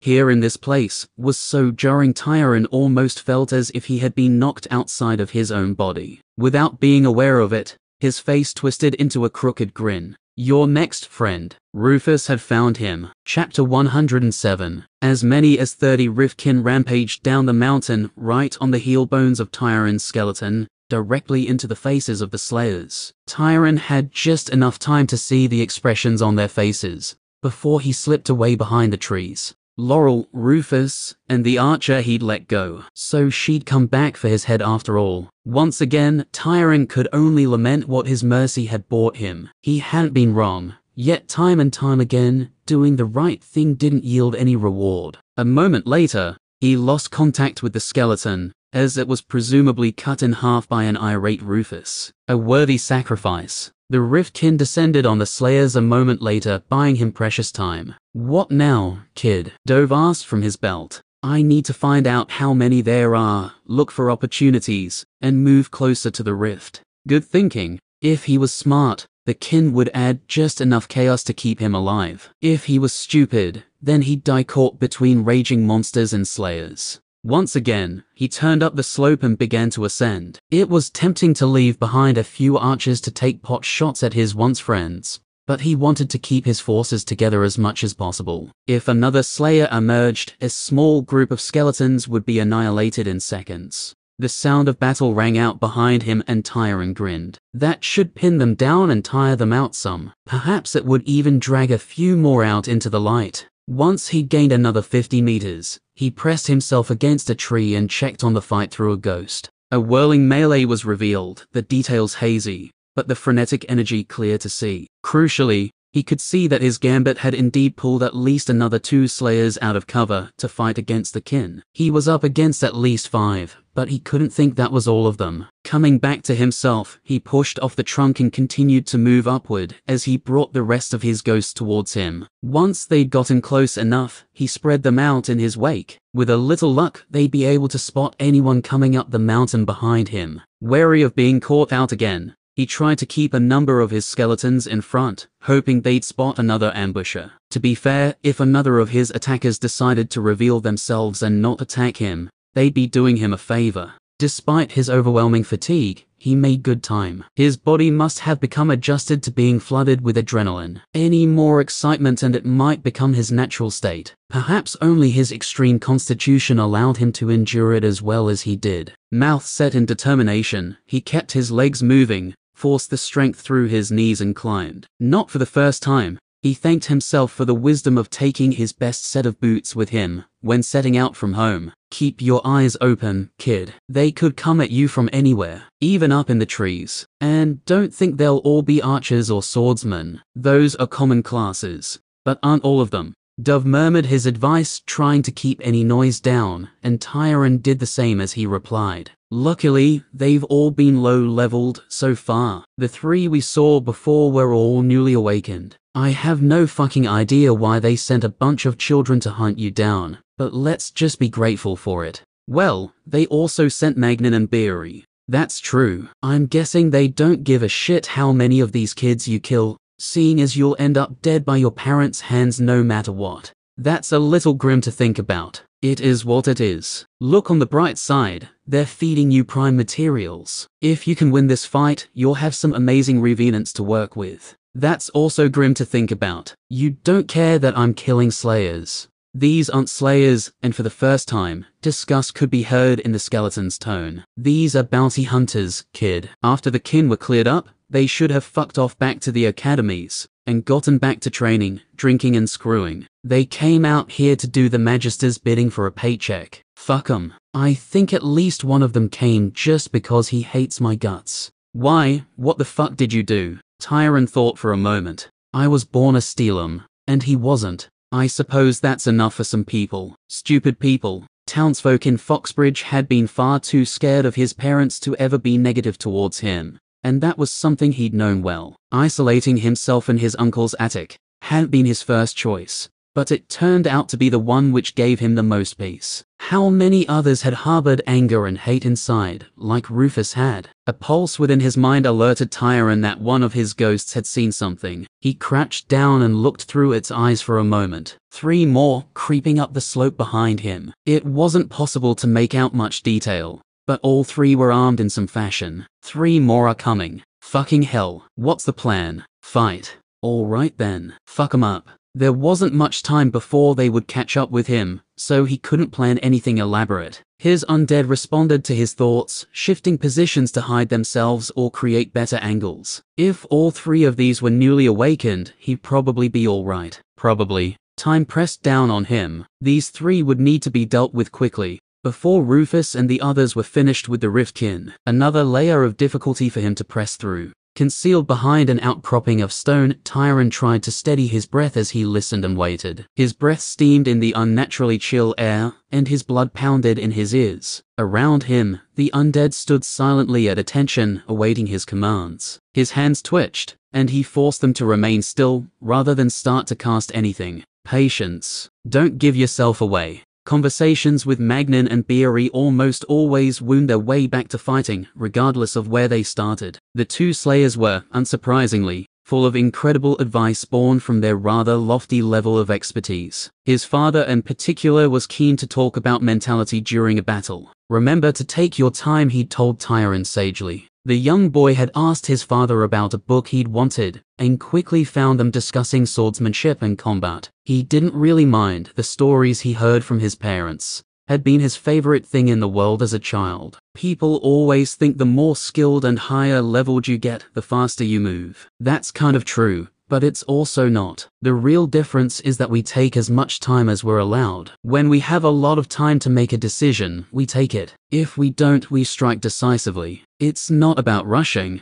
or going slowly, it's about taking the time that you have. Get it? Slow breath, in and out. Focus. He heard the slayers coming, though they tried to move quietly. Not every class was suited to stealth, and at least 2 of these didn't seem to be rangers, judging by the noise they made. Tyron focused, moved his hands and conjured 2 magic bolts that he held ready in his hands. After counting to 3, he leapt from cover and held both hands forward at the same time his skeletons revealed themselves, archers letting fly with a volley directly into the faces of the 3 slayers. Tyron barely had time to register the 3 faces before he released his spells, preparing his next cast the moment they were free. Empowered by his mysteries, every word he spoke crackled with power, hanging in the air like static after lightning. His fingers nimbly flickered from one sigil to the next in perfect harmony with his voice, as he gave shape to the magic inside him. He couldn't afford to hold back, so he spent his energy freely, pouring it into the spell. The 3 slayers responded to the sudden assault as if they'd been expecting it. One rolled to the side with unnatural speed, blade in hand, before she turned and rushed up the mountain toward him. Another held up a shield, letting the magic bolt and several arrows slam into it as he braced himself against the barrage.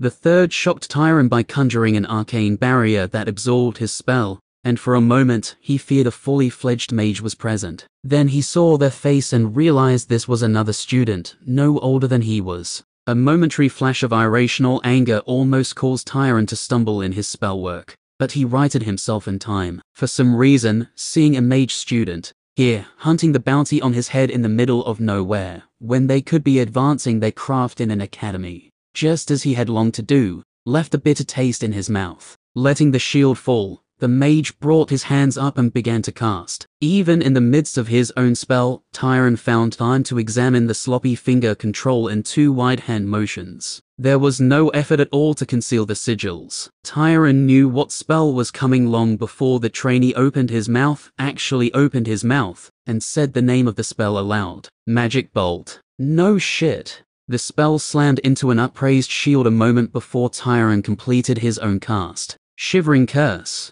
Compared to when he had first learned it, the curse covered a much larger area, and filled it with a more gripping cold than before. Combined with the already biting conditions, the zone within the curse was torturously cold. Even the swordsman, who had been nimbly sprinting up the slope a moment before, stumbled as her muscles were frozen stiff. Without hesitation, Tyron sent his revenants forward, backed by half of his remaining skeletons, as he transitioned seamlessly into his next cast. Before she could recover, the sword-wielding slayer was beset by assailants and slashing rapidly to keep the undead at bay. More arrows were fired by the skeletal archers, forcing the shield-bearer, possibly some form of defender class, to cover the mage, as he had already begun to summon another magic bolt. Tyron manipulated his minions like a puppeteer, utilizing the strengths of his necromancer abilities to swarm his opponents. Skeletons feinted forward and sideways, baiting reactions from all sides as others stabbed forward, seeking to cut flesh. A separate detachment approached the mage and defender, leaving the angle open for the archers to support.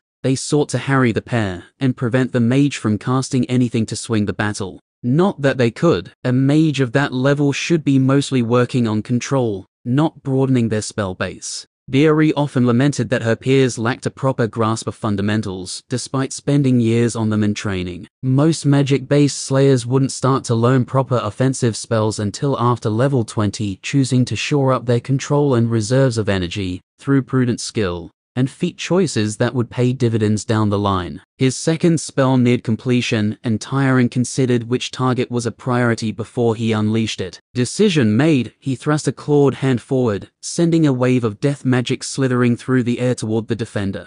The defender tried to dodge, but wasn't quick enough as the curse and treacherous footing proved too much. With the target held within the grip of the spell and unable to move for precious few seconds, Tyron unleashed his next surprise. Slow moving, the ghost shimmered through the cold air, before they plunged into the struggling frame of the slayer with savage glee. The man stiffened, gasping for air, before even breathing became impossible. By the time Death's grasp dissipated, he was gone and 2 opponents remained. Chapter 108. He'd miscalculated, he realized almost immediately. He shouldn't have looked down on the mage so much. He should have feared the swordswoman, his natural enemy, so much more. As the defender breathed his last, the mage, shaken and white-faced, unleashed a blast of magic, not to save himself from the surrounding skeletons, but at those attacking his ally. A raw magic spell, unrefined and inefficient. It didn't damage the undead who had cornered the swordswoman, but it did knock them back. By the time he saw what had happened, the slayer was already moving. Forcing the muscles in her legs to move, she threw herself up the slope in a mad scramble,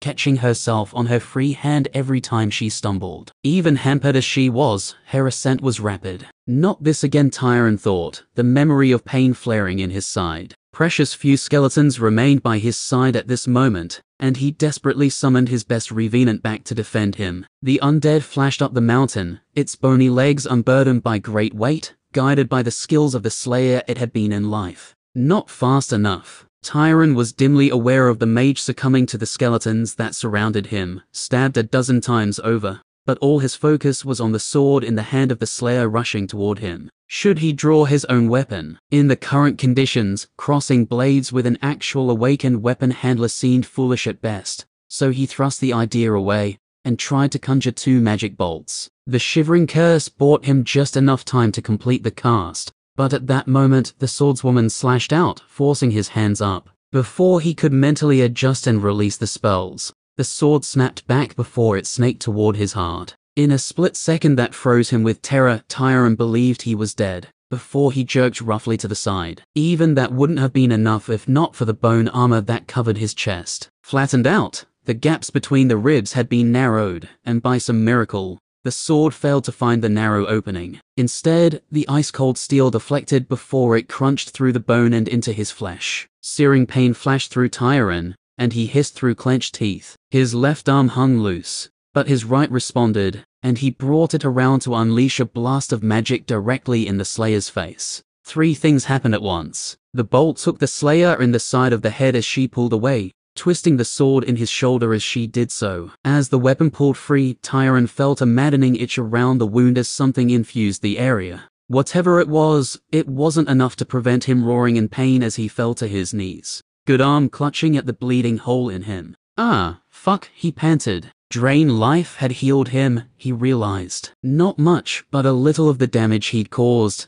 had come back to him as healing. You alright, kid? I can't see from down here. Not really. I got stabbed. Again. You're starting to make a habit of it. If you begin feeling like you enjoy it, then you have a problem. Don't let this awaken something in you. Shut up, Dove. Tyron ground out. I'm in serious pain here. Some people love that shit, that's all I'm saying. The Slayer still lay where she had fallen, with half a dozen sword tips pressed against her. The bolt to the head had stunned her, and she groaned woozily as Tyron forced himself to his feet, hand pressed into his wound to slow the bleeding. Don't think about it. Just do it and move on. Don't you dare think, not for a second. I'm not going to die here. With a grimace, he pulled his hand away and began to form a new bolt. Despite his fingers being dyed red with his own blood, he performed the motions flawlessly, firing the bolt into the listless Slayer on the ground. The magic impacted with a solid crack, loud enough to make him wince, and another trickle of healing seeped into his injury. Another bolt, another small burst of healing. The fourth yielded him nothing. She was dead. Don't think about it. He repeated the words like a mantra in his head as he turned and began to walk up the slope once more. If he could find some Rift kin, it may be actually worth fighting them to help close his wound. Hand shaking, he raised it to the puncture and checked. Blood still flowed from it, but not nearly as aggressively. He could take his pack off and pull out a cloth to bind it, but once he'd taken it off, would he be able to get it back on again? He compromised by clumsily slicing a corner off his cloak and jamming it through the gaps in his bone armor to help stem the flow. Once again, he was forced to rely on his unnatural toughness to survive. Wounds that would have crippled an unawakened could be shrugged off, but that didn't mean it was pleasant. Was it possible for him to shrug off a gaping hole in his shoulder? Unlikely. He'd need more healing if he could get it. Almost longingly, he glanced up the mountain to see if any Riftkin was stumbling downhill in his direction, but there were none. If he could blast a few with spells, he felt sure they'd provide that little jolt of energy he needed. Although, that called another thing into question. How much magic did he have left? Damn it, he groaned involuntarily. What now? Running low on magic. Moving my minions around this much is sapping me constantly. You could stand your ground and fight. How many more are there? At least 5. Well shit. Right. Don't let them take me, kid. I won't. If they continued to come for him in small groups, he could pick them off, but if he stayed put, there was a chance they'd surround him and fight together. In one scenario, he was disadvantaged, in the other, he was certainly dead. He continued to climb. After another 100 meters of arduous steps, each sending pain shooting through his torso, he did run into a small pack of kin. For once, he was glad to see the tough little ball monsters, and flung a few bolts at them, feeling that slight trickle of healing each time. Of course, the beasts rushed at his skeletons the moment he hit the first one, so there weren't many opportunities to land clean spells. 3 was all he could manage before the undead finished them off. When he pulled the cloth from behind his bone plating,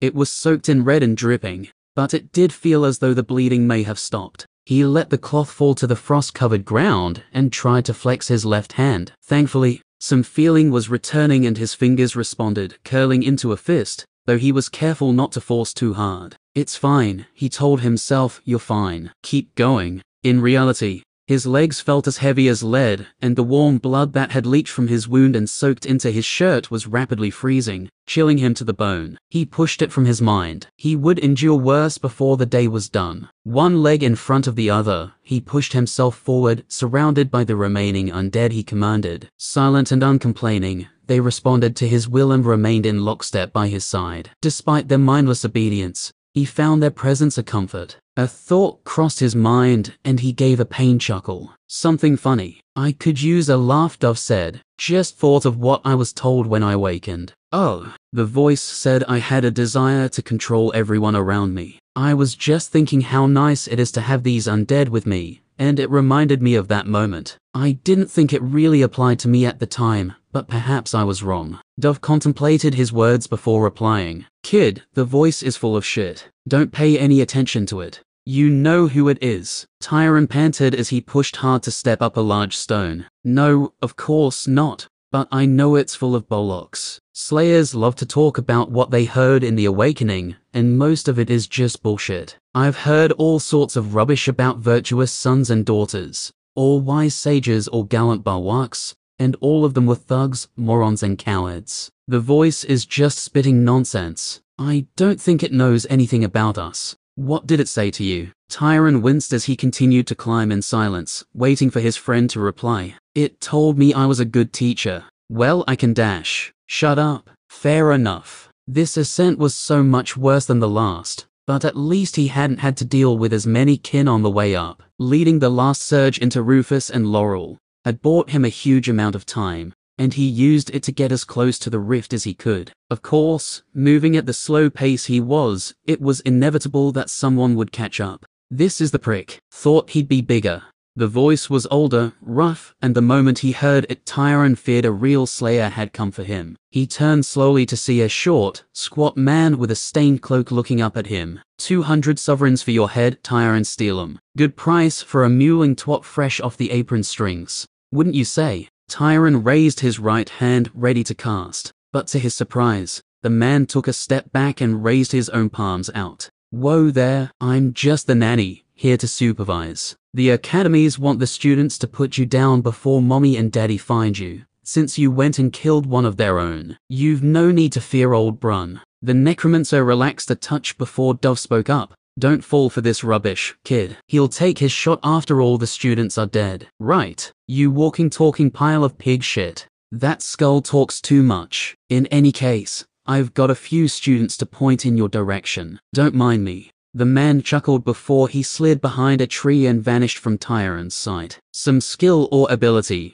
not one that he recognized. Well, that's perfect, he groaned. Forget that fat fuck. Keep moving, the others will be on us soon. Much too soon, as it turned out. An arrow streaked through the air, almost soundless, passed not 2 feet in front of Tyron's face, before it slammed into a tree trunk. Buried 2 inches deep, the arrow vibrated with a deep hum that ate the mage's teeth. Shit.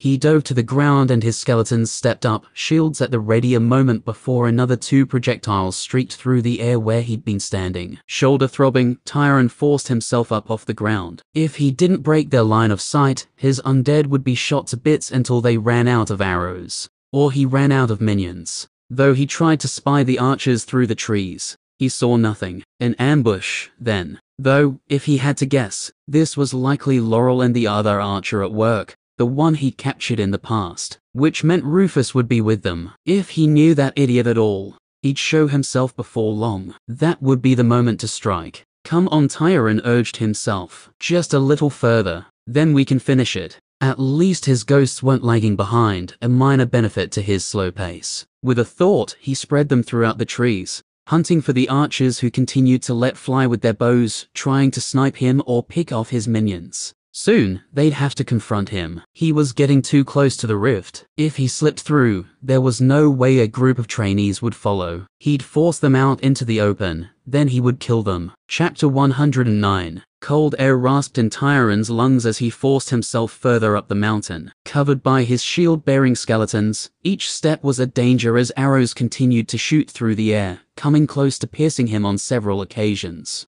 If Laurel was one of those shooters, then she'd clearly improved a lot since he'd last seen her. It was only natural. That's what awakening did for you. One day a normal person, a potential superhuman the next. His ability and capacity to wield magic had grown by leaps and bounds. It stood to reason that her archery and tracking skills would make a similar leap. Whatever the reason, it didn't bother him that Laurel had turned up for the price on his head. Knowing her as he did, he understood there was no malice in the decision. Likely she needed money, and this was an opportunity to get it. Get a lot of it. If that man was to be believed, 200 sovereigns, an absolute fortune, enough for an entire Slayer team to live like merchant princes for a year or more. That didn't mean he would spare her. The more arrows rained down on him, the more he wished he had a revenant who could do the same. You wouldn't hold a grudge, would you, Laurel? It's just the most practical thing for me to do. A grim thought, but not an inaccurate one. She probably would hold a grudge. But since she was actively trying to kill him, Tyron could get over that. Ha! Tyron turned as he heard someone shout and charge from the trees to his left. A staff wielder, judging by the long weapon he held in his hands, possibly some sort of striker class. He commanded a group of skeletons to approach, backed by one of his weaker revenants. Surely this guy hadn't just charged out on his own. Tyron wouldn't commit too much until the others revealed themselves. Thunk, thunk. Arrows continued to thud into the shields covering the right side of his body. Was this a coordinated attack between Rufus's group and another? Or had the hunters descended into chaos and engaged in a free-for-all? The necromancer grit his teeth as he tried to decide how to deploy his minions, but his hand was quickly forced. It turned out that the staff wielder was incredibly effective against his skeletons, keeping them back with long and wide sweeps of his weapon. That was bad enough, but he interwove sharp whipping motions that shattered bones entirely when they connected, crippling several of the undead. Tyron would have to step in to protect his minions, which meant investing further magic and attention when others could be trying to strike at his back. How many of you are there? Tyron grated as he prepared his next spell. Shouldn't you be training to kill Rifkin? The staff wielder took a graceful step back and smirked. Only an idiot talks in a fight, he said. Tyron stared at him. You're talking right now. Suppress mind. Cheaper and faster than Death's grasp, the necromancer battered into the Slayer's mind like a cudgel through a glass window. Fueled by his pain and desperation, he crushed the man's will in a grip of iron, freezing him on the spot. Before his skeletons stepped forward to finish the job, blades stabbed forward, biting into the Slayer's flesh. But Tyron was flung from his trance. Before they could complete their strikes, a powerful impact slammed into his back, and he lurched forward, the concentration required to maintain the spell snapping in an instant. A new pain blossomed as he fell forward onto his hands, groaning. A moment later, his skeletons huddled tighter around him, covering his prone form. Saved at the last moment, the staff slayer twisted away from the skeletons and rolled backwards, putting some space between himself and the undead. Blood poured from several wounds on his arms and chest, which he quickly assessed with his free hand. He has some kind of mental attack, the Slayer called, before he retreated out of Tyron's reach, staggering clear of the fighting. No, you don't. A ghost drifted after him, sliding through the trees and brush, waiting for him to rest. The moment he fell still, the ghost would pounce. That was the best the young mage could do in the moment. He had bigger trouble to deal with. Reaching back with one hand, he felt the shaft of an arrow jutting from between the plates covering his ribs, close to his spine. Once again, the bone armor had saved the day, preventing the arrow from penetrating too deep and puncturing a lung. I am definitely investing in advanced bone armor after this, Tyron promised himself. I don't care what people think. I'll cover myself head to toe in bones if it keeps me alive. He couldn't reach it properly, so he ordered a skeleton to grasp the shaft and rip it from his body, groaning in pain as it did. Fresh, hot blood leaked from the open wound, seeping into his clothes and cooling rapidly. Just perfect. The angle of the arrow, though, as he pushed himself up from the ground, he paused in the act of rising to his feet and looked behind him, not down the slope but up in the trees. His gaze met Laurel's as she peered at him down the length of a fresh arrow, drawn and ready to loose from her position on a sturdy branch. Thought so. His hand flicked and the magic bolt he'd prepared shot forward, causing Laurel to jump up to avoid the strike. Except he hadn't been aiming for her, but the branch beneath her feet. The spell slammed into the wood with an audible crack, and when the ranger's weight landed back on the branch, it broke, sending her tumbling to the ground. It was a 5-meter drop, enough to kill if she landed poorly. and for an instant, something gripped Tyron's heart, but he released it just as quickly. This wasn't in his control anymore. It hadn't been for a long time. In the end, it didn't matter. Laurel adjusted gracefully as she fell, landing on both feet and executing a roll to absorb the force. She came up, bow in hand, ready to fire. But he was ready for her. Suppressed mind, low-leveled and without the mental fortitude he had been forced to train. There was no chance a ranger could possibly resist his mental assault. He blasted through her defenses and held her still. True to her nature, she railed against his control, squirming,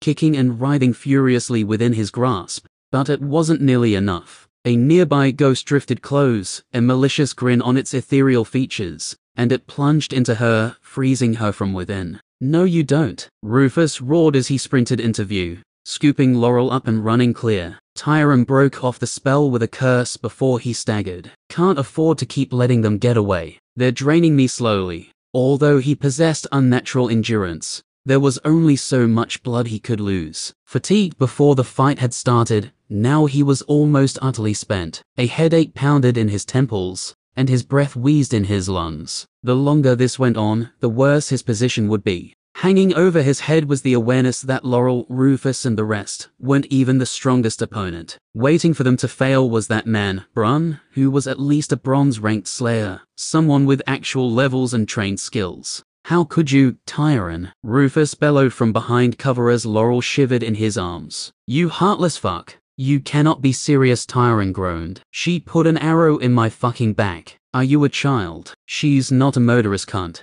On the run from the law. Close quote NAVNULB inverted exclamation point N. Unleashing imagination, one read at a time. "So, what? You want me to just stand here and die? Maybe just lie down while you run me through and get rich?" "I can't believe you're still this stupid, Rufus." "He really is," Dove agreed, piping up from Tyron's belt. "I've seen some fucking morons in my life, believe me. But this guy is a whole new level. News flash, idiot. When you try to kill someone, they fight back." The young swordsman stuck his head out from behind the rock he'd been crouched behind, murder written all over his face. "You're fucking dead today, Tyron. I'm going to gut you like a fish." "I'm sure Mommy's proud of you, Rufus. Her jaw is probably busted, so she can't say it, but she's proud." "You fuck!" Rufus roared in mad rage and lunged out to charge straight at the necromancer, and Tyron had to fight to keep the smug grin off his face as he formed two magic bolts in his hands.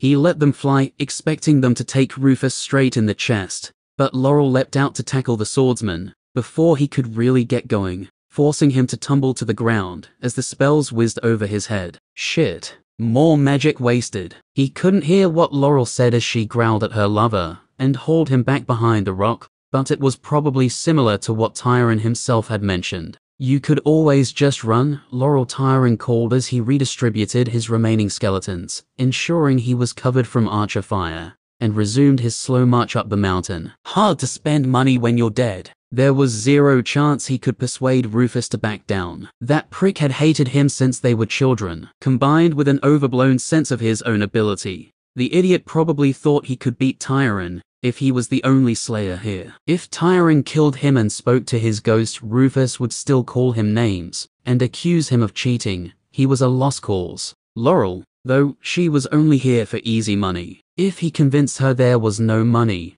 or that he was a genuine risk to her life, she would bail. "You guys know there's a new rift forming here, right? You fought the kin. Go and report it to the slayers. There may even be a reward in that. Isn't it your damn job to protect the civilians and all that?" "Someone already went back," Laurel called up at him. He could hear the wry amusement in her voice, despite the fact he'd almost killed her only moments ago. She knew what he was trying to do. "That means one of you was smart." He could have rushed down to fight, try and finish them off, but Tyron was still wary. At least one more slayer was out there, the archer along with the staff wielder, who hadn't been caught yet. He couldn't be too cautious. One mistake would mean his death, especially since he was wounded already. Not for the first time. He wished he had more mage candy on hand. It would be dangerous, and he'd risk poisoning himself were he to take it. But he'd rather do that than run dry of magic. That would be an instant death sentence. Briefly, he considered taunting his old friends a little more, but gave it up as a waste of time. Even breathing was becoming difficult, and he didn't have the energy to spare. Maybe Rufus would be dumb enough to fall for it twice, but Laurel surely wouldn't. "Hold it together, kid. You've almost won," Dove whispered from his waist. Tyron nodded and forced himself to keep pushing. If he could get a bit closer to the rift, then he could set up a defensive position, tend to his wounds, and try to recover some energy. As long as he avoided having to fight any large pack of kin who came through, he'd be in a good spot. That close to escape, the Slayers would have to attack or risk letting him slip through their fingers. If they weren't prepared to fight him when so many kin were around, then he could recuperate and go on the offensive. He was close now, very close. The air felt charged, and he knew he would cross into the Broken Lands any second. Another advantage. He'd experienced the disorienting effect of being close to a rift, but he doubted any of these Slayers in training had. Now, someone called, and Tyron turned to his right to see one of his skeletons sent flying. The undead asked gracefully through the air, and landed in a shattered heap 5 meters from where it had started, revealing a leather-armored Slayer with a sturdy shield in one hand, and a solid mace in the other charging toward him. Blood and bone, you have to be kidding me. The sight of the bull-charging Slayer wasn't what shocked him, but the pearly shimmer of magic around him was. Tyron wasn't an expert, but he suspected he knew what that kind of spell was. Dove confirmed it a moment later. A Force Mage. Why in the flying fuck would a Force Mage be out here? Enhanced by the spell covering him, the armored Slayer rushed forward, battering his skeletons out of the way in a violent charge. Clearly, he intended to remove the problem at the source. Tyron was frozen. He could deal with the attacker, but where was the mage? Where was the archer?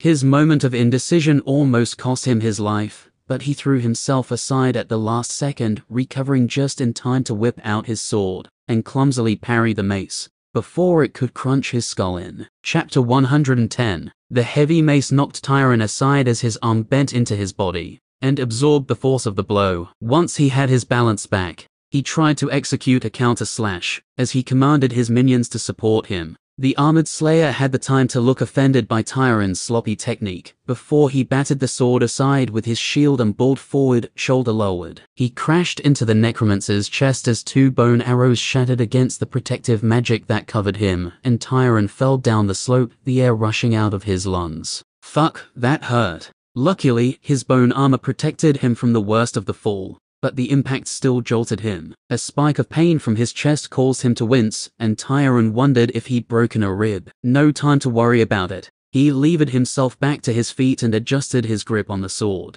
Thankfully, his minions had managed to cover him, preventing the Slayer from taking advantage while he was on the ground. His archers continued to pelt him with arrows, but the combination of full-body leather armor and the force magic covering him meant the projectiles were barely noticeable. Thankfully, the spears and swords of his skeletons were more threatening, but not so much that they could hurt him seriously. "You've got to find the mage and kill the fucker," Dove shouted from his belt. "He's maintaining that force armor from somewhere nearby. Get him." Like it's that easy. Of course, the mage would be easier to kill than this Slayer, but Tyron had to defend himself against this human wrecking ball while searching. With a flick of his will, he sent his ghost drifting through the trees, looking for the target as he focused his attention on the armored Slayer. With his sword gripped in his right hand, Tyron pulled a magic bolt together in his left. With a blunt, cracking sound, a skull exploded as the mace connected, barely slowing down as it passed through the bone. Tyron blasted the bolt forward with his left as he circled around the fight. His opponent saw the spell coming and caught it on his shield, but it was enough of a distraction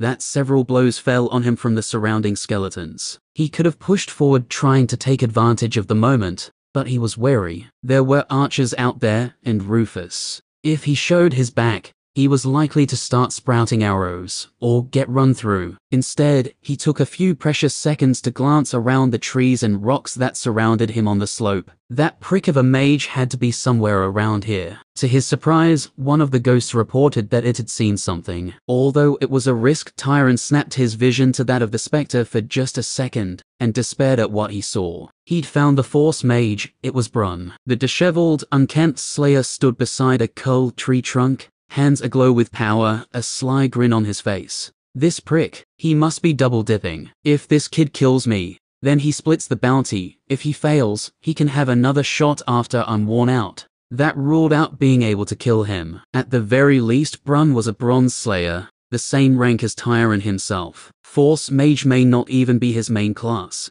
but a supplementary one he picked to support from the backline. It was too much of a risk to rush over and engage him in combat. For now, he had to deal with the weaker targets. Not that the Armored Slayer appeared that much weaker. He'd smashed another skeleton apart as Tyron had maneuvered and used minion sight, his mace proving to be extremely effective against the undead fighters. With the force magic protecting him, he could leave himself open to strikes without worry, lashing out with ferocious force. Whatever his class was, it clearly focused on strength. With a flex of his will, Tyron deliberately opened a gap between himself and the Slayer, which his opponent took at the first opportunity, rushing forward with preternatural speed, shield forward and mace raised to strike. Working his magic as fast as he ever had, Tyron formed a magic bolt in his left hand, and loosened his grip slightly around the hilt of his blade to form another in his right palm. As the Slayer charged, he blasted him with the spell from his left. Reacting immediately, the Slayer shifted his shield and blocked with ease, which was the cue for Tyron to drop his sword and thrust his other hand forward. Taken by surprise, his foe reacted well, but at such short range, he had almost no time. His weapon was already raised to strike. The bolt collected him right in the center of his chest, halting his momentum and driving his armor back into his flesh. "How do you like it, bastard?" Before he could recover, Tyron snapped his hands and brought 2 more bolts into existence, thrusting his hands forward and releasing them at once. Despite being stunned, the Slayer still managed to take one on his shield, but the other slammed into his shoulder, causing the force magic to flare as he spun and rolled down the hill. At the same moment, exquisite pain flared in Tyron's leg, and he collapsed into the slope, grasping at his left calf. His questing fingers found themselves curled around the shaft of an arrow buried an inch into the meat of the muscle. "Ugh, fuck," he cursed, squeezing his eyes shut against the pain. "Come on, Tyron, you have to get up.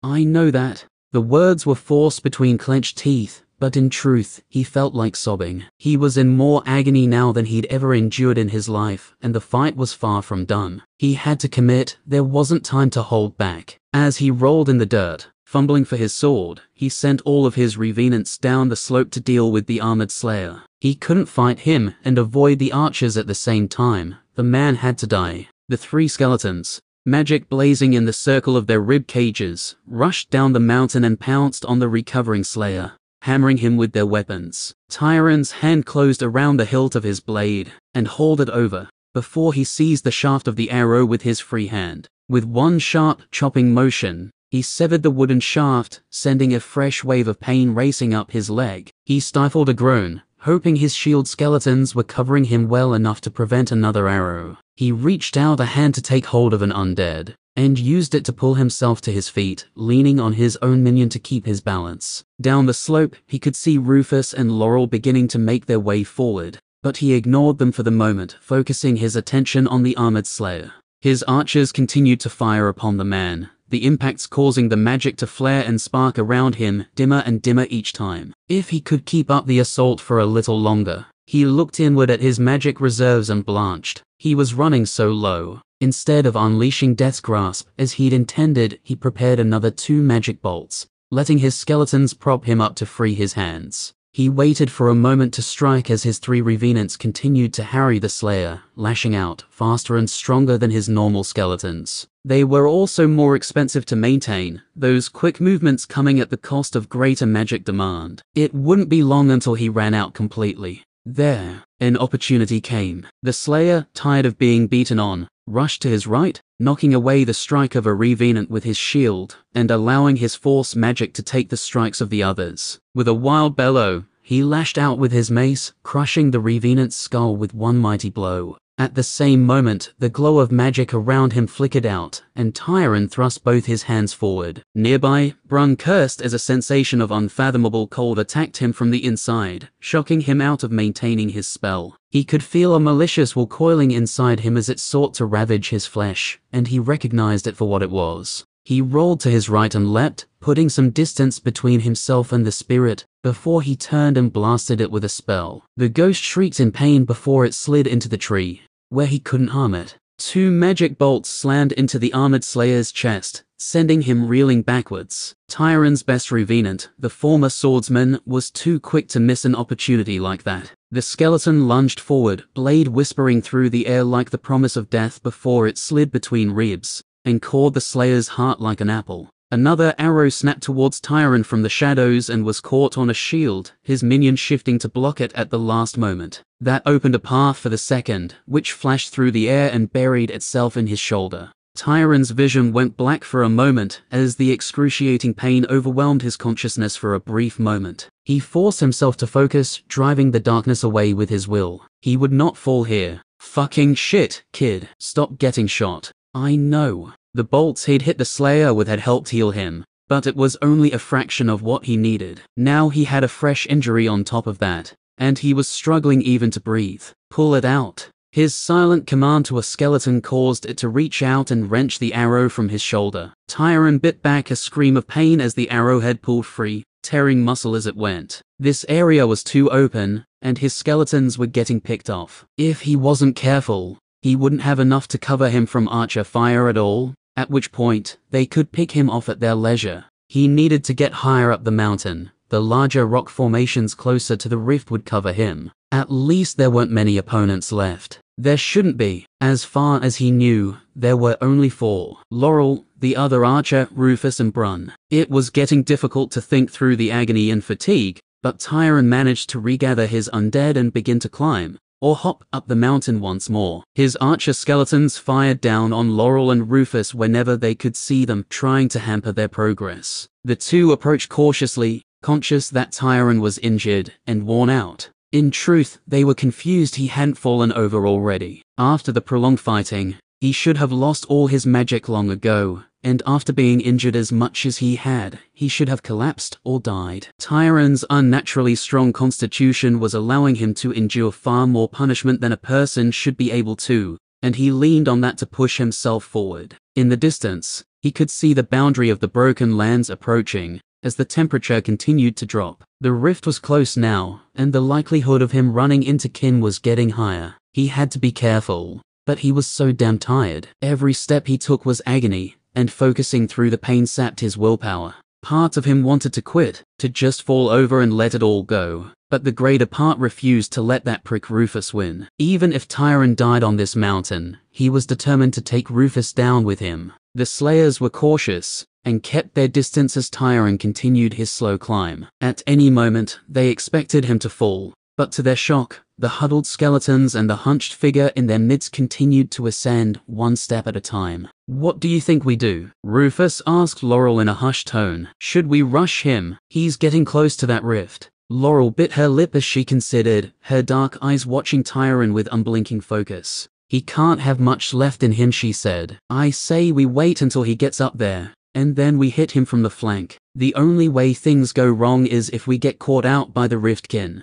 That's probably his plan. The slippery prick Rufus' eyes glinted in anger, and Laurel resisted the urge to roll hers. No matter what Tyron did, Rufus would accuse him of acting poorly, or unsportsmanlike, as if that mattered in a fight to the death. His anger at Tyron was so ingrained and warped, he was incapable of thinking straight where his old rival came into the picture. "Focus," she warned him. "He's fighting for his life, so he's capable of anything. If we're cautious, we get the bounty without much risk. If we stuff around, he'll kill us just like he did the others." Rufus glared at her for a moment before he nodded, and Laurel let out a slow breath. She'd be damned if she was going to get caught like the others. Further up the mountain, Tyron felt his leg give out, and he slumped to the ground, panting. "Whoa, what the fuck? What happened?" I can't walk," Tyron gasped. The young mage's breath rasped in his throat as he sucked in the air, trying to get some energy into his body. Desperate, he glanced around and saw a rocky outcrop to his left, slightly up the slope. With a groan, he ordered his skeletons to pick him up, gasping as they drained his magic precipitously lower in the process,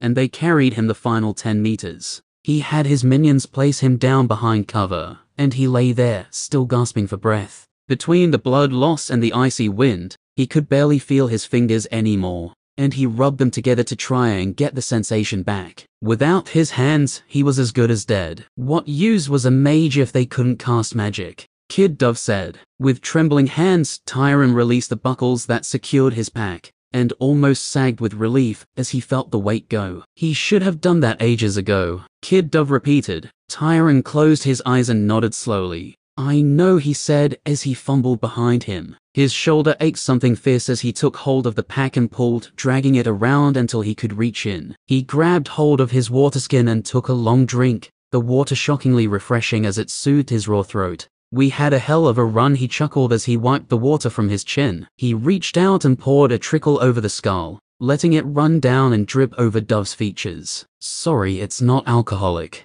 You should be, teetotaling prick. I would have appreciated a final drink. Tyron leaned his head back on the rock. He didn't have long. The moment he'd fallen, he knew they'd see that as a sign to attack. They'd only been waiting for him to falter. Thanks for everything, Dove, he whispered. You've been a true friend to me even when I didn't deserve it. He reached out and grasped the top of the skull with one hand, lifting him up to look Tyron eye to eye. Don't get sappy on me, kid. You fucked me over with the resurrection thing, but I've had a front row seat to watch the greatest young magic wielder ply his trade. If I'd had your talent. Tyron forced a laugh. I know. He could hear them coming. Still cautious, their feet scraped against the icy stone as they approached. Couldn't be more than 20 meters away now. Something I never said to you, Tyron spoke softly. You've got big balls, Dove. Biggest fucking balls I've ever seen. Or, Tyron, you're going to make me blush. For a silent moment, Tyron stared into the glowing eyes of the skull. It was time. See you on the other side, Dove said. Tyron nodded, pulled back his arm, and smashed the skull against the stone beside him. A sharp, cracking noise rang out. He drew his arm back and smashed it again, and again, until the skull smashed to pieces, and the magic within it faded to nothing. Chapter 111. Tyron gave himself no time to mourn. He grunted as he forced himself back up, clawing at the rock to pull himself upward. His injured legs still couldn't take his weight,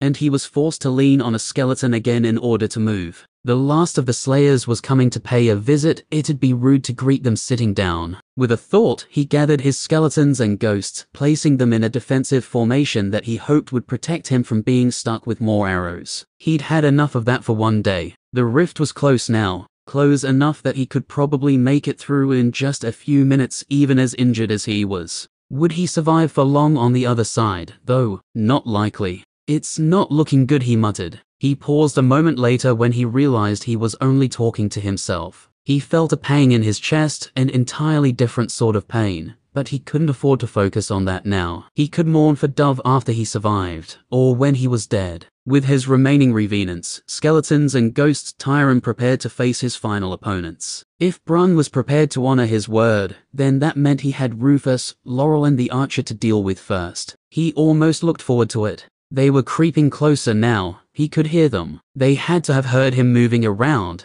but probably didn't expect him to be in any condition to fight back. That would be his opportunity. Tyron stirred the dregs of his magic and formed 2 bolts in his palms. If he could land 2 clean shots, the healing he'd receive might be just enough to stop the bleeding, which he desperately needed. He crouched, listening intently as the seconds ticked by. As drained of resources as he was, even trying to utilize his ghost sight would have stretched him too thin. He had to rely on his own senses. The rock he crouched behind was almost 2 meters tall, enough to cover him easily, but not wide enough to conceal all his skeletons. They knew exactly where he was, but from which angle would they come? The steps drew closer and he readied himself, spells maintained in either hand. His eyes flicked from side to side. Would they come around the left or the right? A trickle of dust ran down the face of the stone in front of him. Tyron noticed it, then threw himself backwards with a pained shout. An arrow slammed into the ground between his feet as skeletons rushed forward to cover him. With a curse, he looked up and fired both bolts at the archer who'd escaped him before. She'd climbed up the rock as Laurel and Rufus had approached, masking any sound to take him by surprise.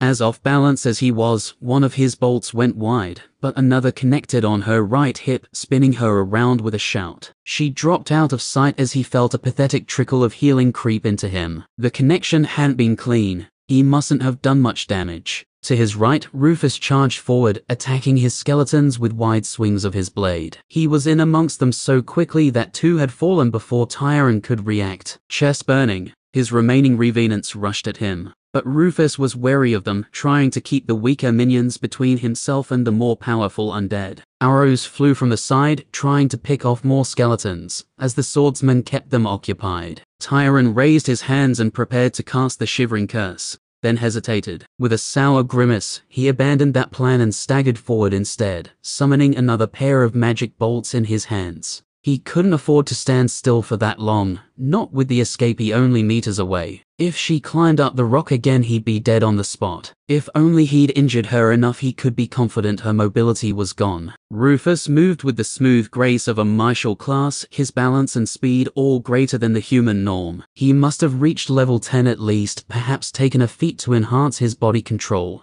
judging by the way he could move with impossible precision. Magnan hadn't taken that feat. He hadn't needed it. Tyron swept 3 of his spirits after Rufus, and poked his head around the corner of the stone, trying to get a look at Laurel. The moment he saw her, he jerked his head back just in time to avoid an arrow in the face. She'd been waiting for him. Off balance, Tyron fell to the ground with a pain cry. The injury to his leg was making it difficult to stay on his feet, and he had to pull himself up again, sweat breaking out on his brow. Rufus laughed. "You may as well give up," he gloated as he parried a skeleton's attack and returned a savage cut, slicing the arm off at the shoulder joint. "You were never good enough to beat me." As injured as he was, Tyron couldn't help but laugh. "Fight me by yourself then," he rasped incredulously. The young mage shook his head. "You might have got some levels, but nothing to improve intelligence, I see." Rufus flushed hotly and opened his mouth, but Laurel cut him off. "Don't," she warned him, and the swordsman's mouth snapped shut.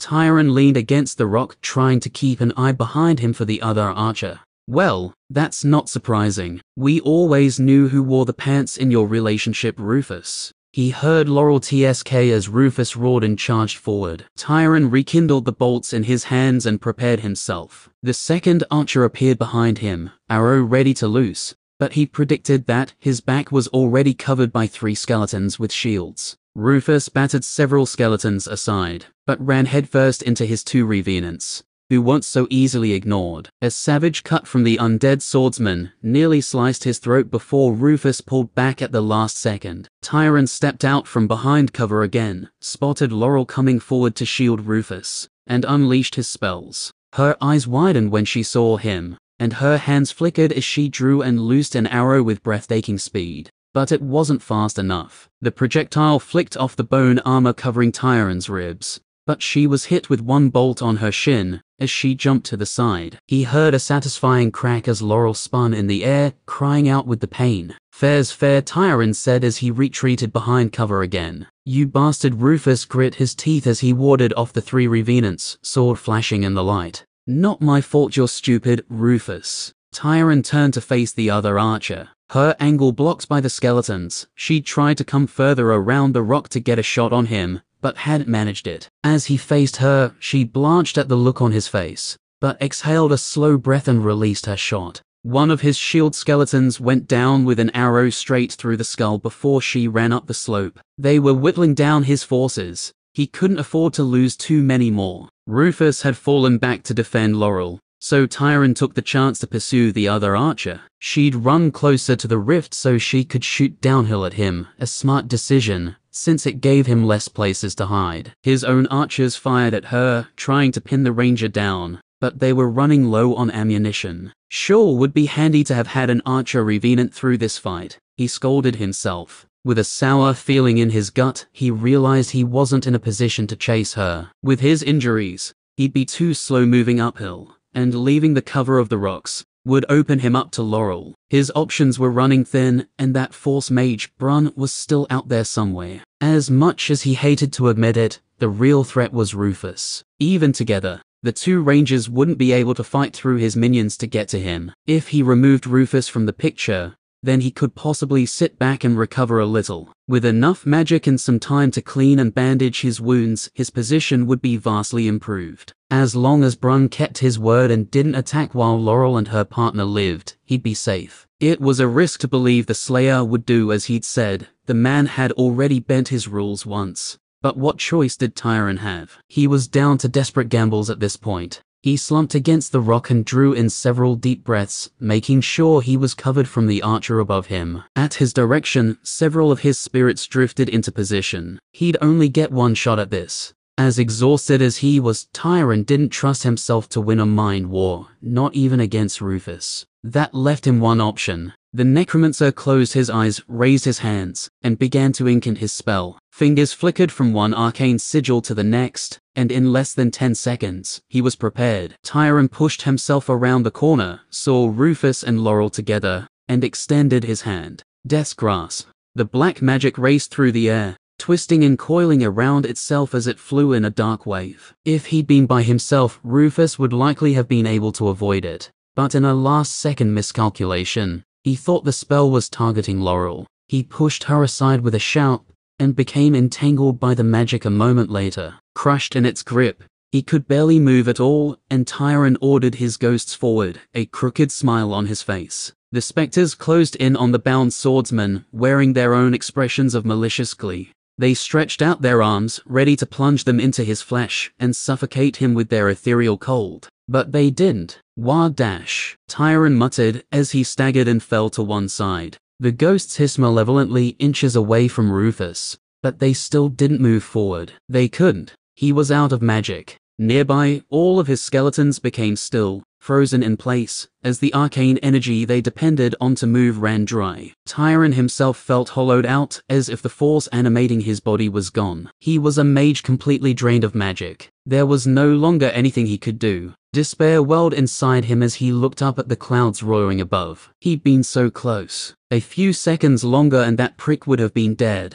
and he could take some time to recover his energy. A few seconds later, the death's grasp dissipated, releasing a shaken Rufus, who quickly separated from the biting cold he felt surrounding him. After a few long seconds where he brandished his sword uphill at the unmoving skeletons, he realized what had happened. His uproarious laughter pierced Tyron right in the heart. Damn it. I didn't come this far. I didn't sacrifice so much only to fail here. Desperately, he reached deep inside himself, searching for any wisp of power, any hint of arcane energy.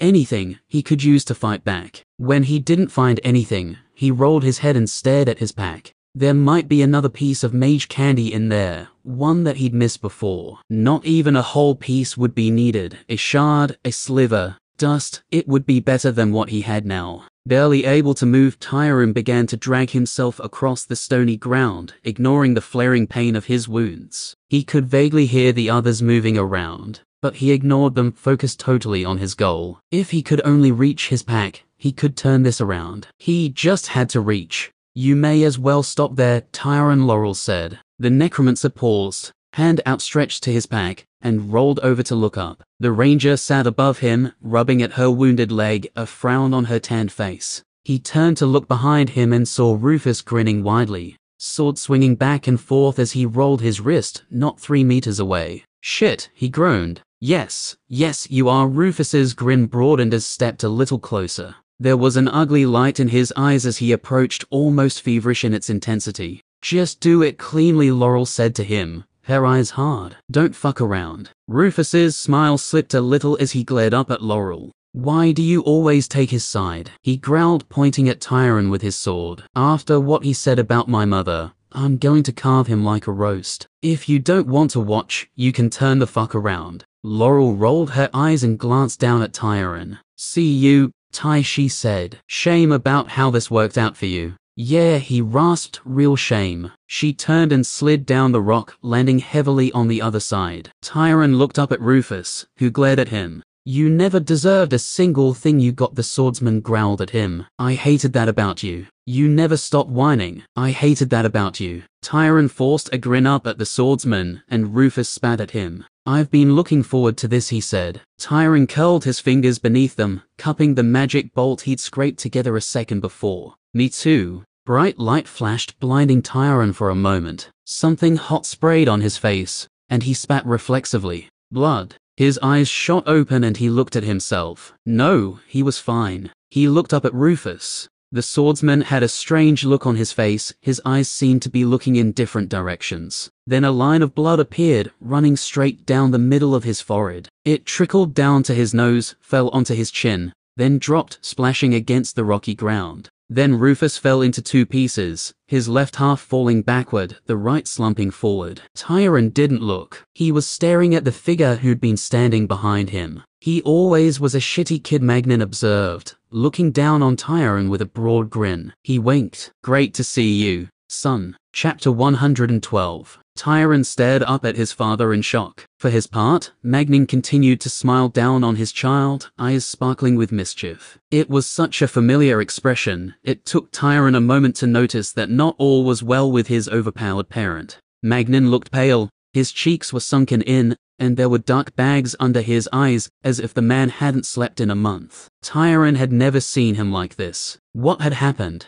Father he began, but the greatest swordsman of the Western Province held up a hand to cut him off. Don't strain yourself, lad, wait for your mother. She's a bit slow. I heard that, Beery stated as she walked around the corner of the rock cover. In one hand, she held Brun's head, which she tossed contemptuously to the ground. With the other, she manipulated a coffin of ice through the air. Inside, he could see Laurel, frozen, an expression of slight confusion on her face, as if she hadn't even had time to realize what was happening before she'd become encased. Tyron sighed. Even now, what had proved impossible for him to achieve was so trivially simple for his famous parents. He tried to sit up, but the pain in his shoulder fled, and he collapsed back down with an agonized groan. Beery was by his side in a second. Oh, my poor boy. Hold on a second. I have something for you. She rummaged in her cloak for a moment before she pulled out a small package wrapped in a wax. She quickly opened it and pressed it into his palm. Place this under your tongue. Quickly now. Yes, mother. His reply was so automatic it came without him thinking about it. She met his eyes, and they both smiled before he did as she said. As expected, the medicine tasted like fried garbage. But he didn't doubt it would be effective. There was little reason for the Steelums to carry anything but the best. He tried not to think about what it meant for his parents to be here, that he may have been saved from one terrible end, but the end had arrived just the same. He felt tears sting the corners of his eyes. None of that now, lad, Magnan said as he squatted down next to his son. Just relax. Let that foul-tasting mixture your mother made do its work. Beery slapped him on the shoulder. The taste isn't important, only the efficacy, she sniffed. Same approach to medicine making as to cooking. I see, he joked. She slapped him again, harder this time. The familiar back and forth warmed Tyron's heart, as the foul mixture in his mouth began to dissolve and slide down his throat. As it did so, he felt it begin to take effect, a faint itching sensation igniting around his wounds, growing stronger each passing second. His parents continued their good-natured bickering for a minute as he let the salve do its work. Though it was still painful, he managed to sit up and lean back against the rock. His father scratched his cheek awkwardly. This is a little late, and I'm sorry about that, really. But happy awakening day, he declared, pulling a sheathed sword from his belt and offering it to Tyron. The necromancer stared at his father. Beery sighed and slipped a staff from where she had it strapped to her back before she offered that to him as well. It took longer than expected to get these made, she explained. We wanted you to have the best. As he looked at the two gifts, Tyron couldn't hold the tears back any longer. He reached up to wipe them away and awkwardly reached out to take the two weapons. I'd rather you'd just been there, he mumbled. He could feel the power thrumming from the gifts. They'd brought him something only a gold-ranked slayer could use properly. And they'd given him two. It was so typical of them. We know, Magnan admitted. We planned to be there, but as usual, our timing didn't work out. I'm sorry. An apology he'd heard 100 times before. Tyron just nodded. He looked to his mother and noticed that she too appeared more haggard than he'd ever seen her before. As if she'd fought a week-long battle through a rift, she looked exhausted. Is everything all right? He asked. She laughed and leaned forward to embrace him. I'm not so weak, I need my son to worry about me, she said. Hey, let me get in on that action. Magnan eagerly hopped forward and enfolded the both of them in his arms. They remained like that for a long moment, enjoying the feeling of being together again, until Tyron shrugged uncomfortably. I think I can stand up now, he said. His parents released him and gave a little space. Don't push yourself, she warned him, concern in her eyes. I can't believe you were still fighting, given how injured you were. He's tough, like his old man, Magnan boasted, slapping himself on the chest. We Steelums are too stupid to know when to quit. That's true for you, at least. My tyrant isn't as thick as you and worthy. I think it's the constitution I get from being a necromancer, Tyrant admitted. I can push through a lot. That might help your body hold up, son, but not your mind. You're hard as nails, I guarantee it. Magnan beamed down at him with obvious pride, and Tyrant ducked his head as he pulled himself to his feet.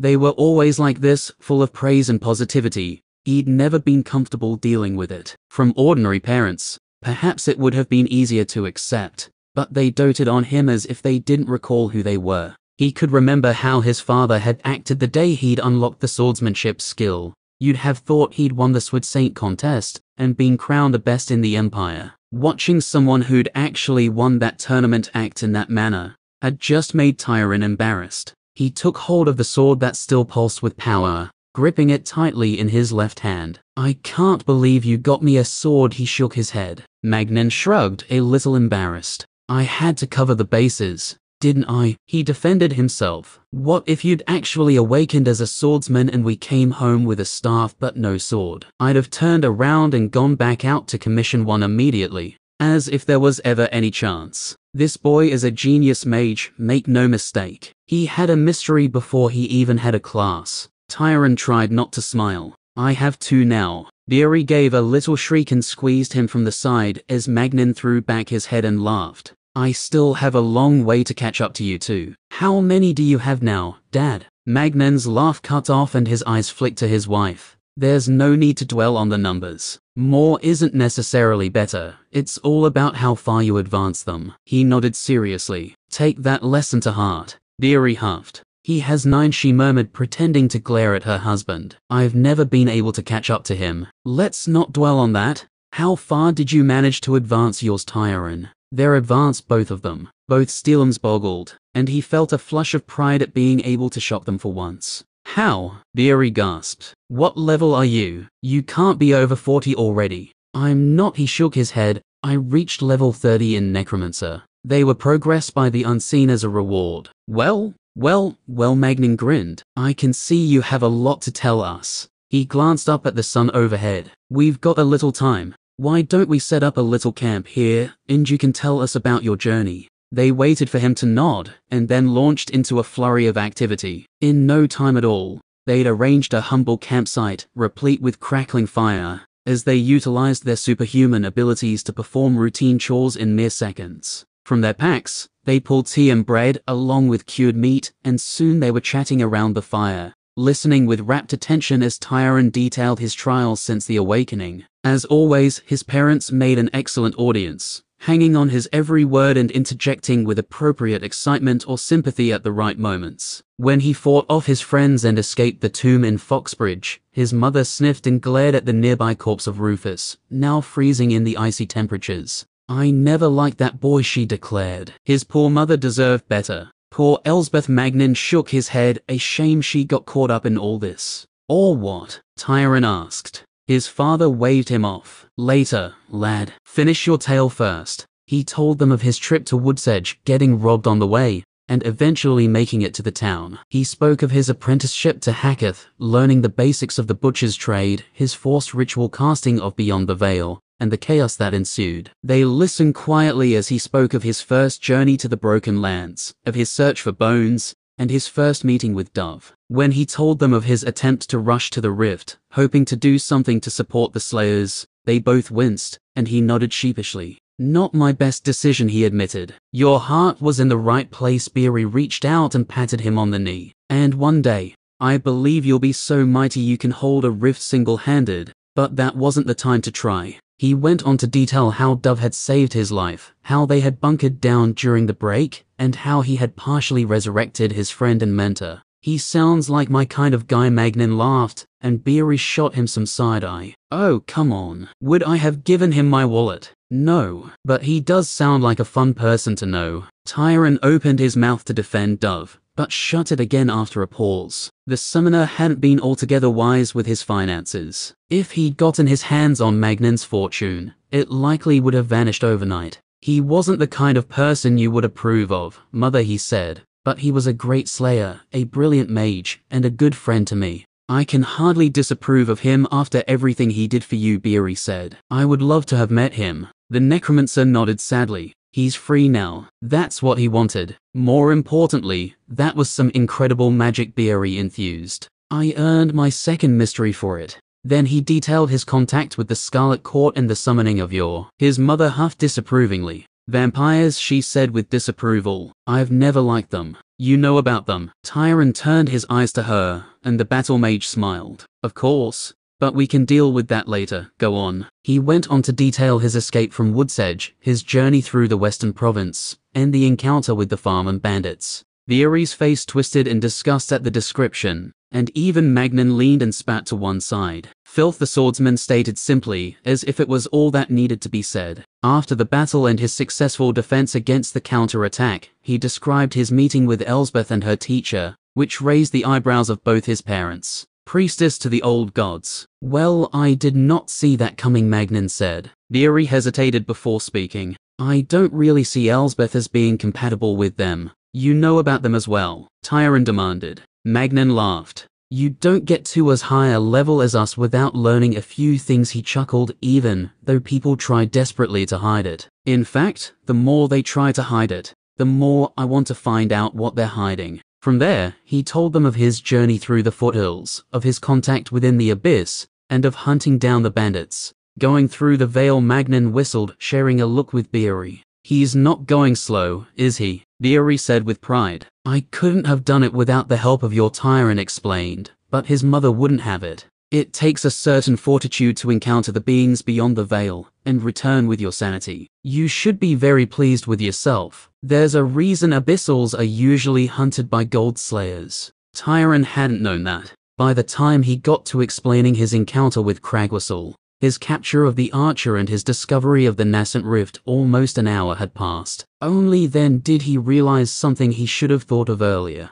The Archer, she's still out there. Magnan looked at him with an eyebrow raised. You think we didn't notice her? He asked incredulously. Is she? Tyron faltered, glancing at Rufus's bisected body and Laurel's frozen tomb. She's alive, Beery said, glancing up the slope, but she won't bother us for a while. She still has a purpose to serve. From there, he told them of his fight to examine the rift and his defense against the Slayers. Almost as an afterthought, he mentioned the marshals and the ambush which Yor had foiled. Marshals? Magnan shook his head. They might be able to keep the regular populace in line, but they're terrible at fighting high-level Slayers. At least the regular ones are. They don't have to do it very often. They can rely on the brands most of the time. At least I don't have one of those, Tyron grimaced. And you never will, if you play your cards right, Magnan winked. Tyron shrugged uncomfortably. Now it came down to it. He felt a queasy twisting in his guts. As wonderful as it was to spend time with his family again, as warm and safe as the presence of his parents made him feel, he knew deep down that it was an illusion. I did my best, he choked out, emotion welling in his throat. He vigorously rubbed away the tears that threatened to spill once more. I tried to make you proud. Beery was by his side in an instant, her arm wrapped around his shoulders. And we are proud of you, Tyron. You've done so well, better than even we could have hoped. She's right, son, Magnan confirmed, his eyes soft. You were dealt a terrible hand, and you made a winner out of it anyway. I couldn't have done better myself at your age. Well done, lad. Tyron slumped forward, his head between his knees, and nodded. But it's over now, he stammered, trying to firm his resolve. I know they sent you to bring me back. He drew in a shaky breath and raised his head. I'm ready. I've probably damaged the Steelham reputation beyond repair, but at least if you turn me in, people will see we solved it in the family. And I want you to apologize to Worthy and Aunt Meg for me. I feel terrible for leaving them the way I did. He couldn't look at his parents as he spoke, only glancing at them when they didn't reply to his words. They were both looking at him as if he were insane. You think we're going to take you in? Magnan laughed. Don't be daft, boy. Beery looked hurt. You really thought we would do that? To our own son? Tyron stared at them. But you have to, he stammered. You'll be outlawed if you don't. The two Slayers continued to look at him with those puzzled expressions on their faces. So, Magnan said. The necromancer grew increasingly frantic as his parents failed to grasp the gravity of the situation. You'll be killed. They'll hunt you down. I won't let that happen. Magnan shared an awkward glance with Beery before he reached out and grasped his son by the shoulder. Tyron, you need to listen to me. None of this is your fault, do you understand? He glanced up at the sun overhead. And I wish we could take more time to explain it all, but we seem to be running a little short. What are you talking about? Beery sighed before she started to explain. This is all our fault, she said, a sad smile on her lips. Just like everything else that's gone wrong in your life, and I can't apologize enough. I'll try to explain as briefly as I can. She looked up as she tried to think of what to say.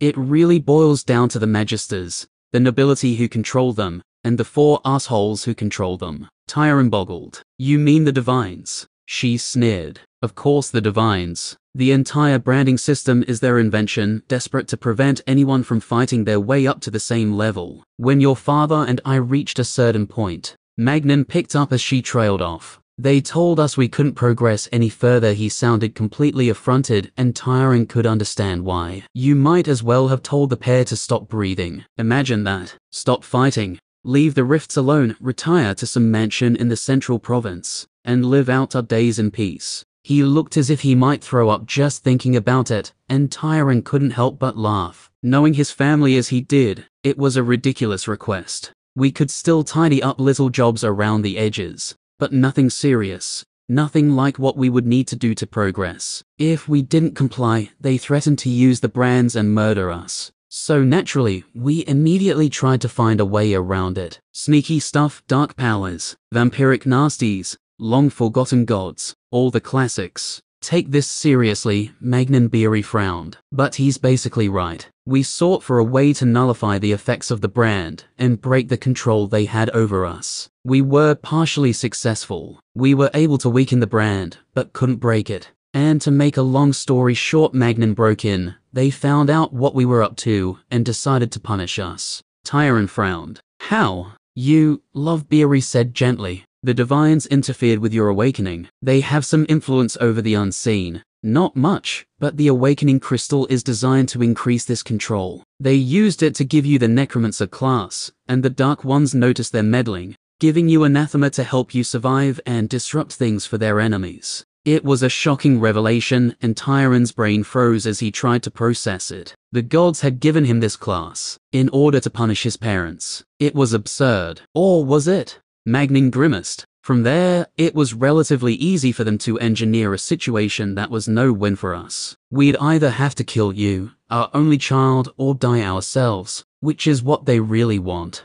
The words registered with Tyron slowly. No, he said. His father gave him a twisted smile. I'm afraid so, son. There's only one way out, and I'm afraid that this is it. We created this mess ourselves, prodding at things we shouldn't have. There's no way we would ever make you pay the price for that. It's for the best this way, Tyron, his mother told him. You will survive. You can send the archer girl back to the Magisters after Yor modifies her memory. She'll tell them we all died, and that'll be the end of it. They don't really care about you that much. It's your father and I that they want. You can escape through the rift. We've arranged things for you. A new identity, a chance to hide and start your life again. No, he shouted. It wasn't possible. This couldn't be happening. He refused to accept it. He refused. Magnan sighed. We're about out of time, Beery, he said, peering up at the sky. Irritation flashed across her tired face. Always interfering even at the worst possible moments, she snapped. Useless pricks could never leave us alone. Language, dear. Shut up, Magnan. She turned back to Tyron. There's a letter for you in my pack that explains what to do from here. We've arranged things with some friends of ours.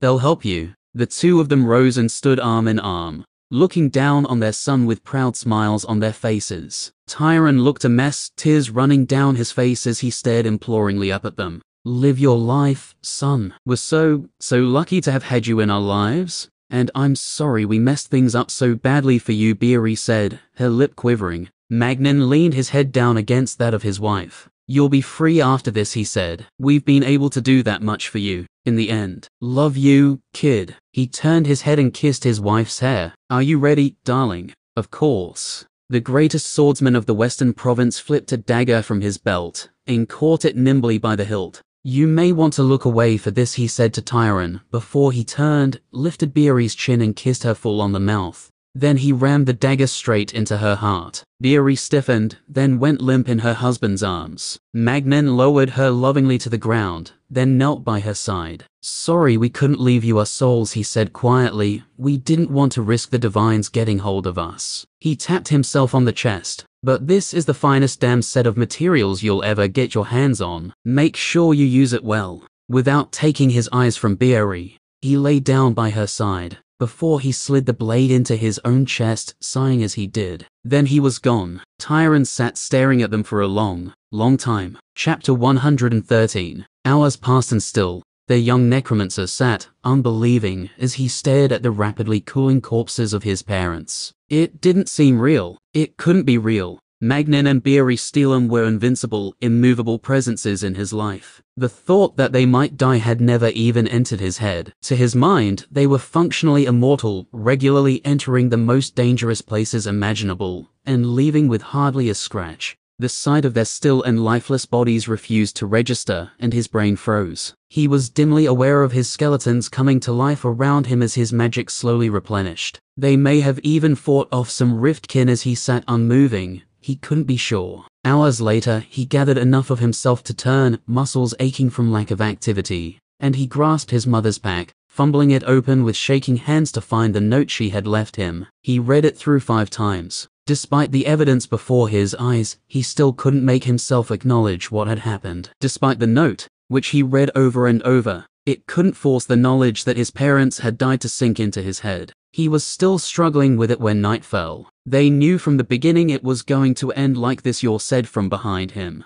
Tyron turned his hollow stare onto the vampire, and she met his eyes evenly. "You were working for them," he rasped, his voice hoarse, as if he'd been screaming in his own throat for hours. Her dark eyes softened imperceptibly. "We were working with them. It was Magnin and Beery who arranged for me to accompany you, and they who paid the price for my assistance. My mistress had her own reasons for sending me, of course." Tyron nodded. He still couldn't feel anything, as if the emotions had been blasted out of him. Almost against his will, his eyes moved to flick back to the corpses on the ground. He stilled them. Looking at those lifeless bodies wouldn't help. Nothing would help. Yor gestured to the letter. "Your mother has written of the arrangements, yes. The archer is already stumbling her way back down the mountain. She will testify to your death at the hands of your parents." So Magnin and Beery would go down in history as murdering their own son. Apparently, he was a wanted criminal and a threat to the Empire, so they continue to be heroes in the eyes of the people,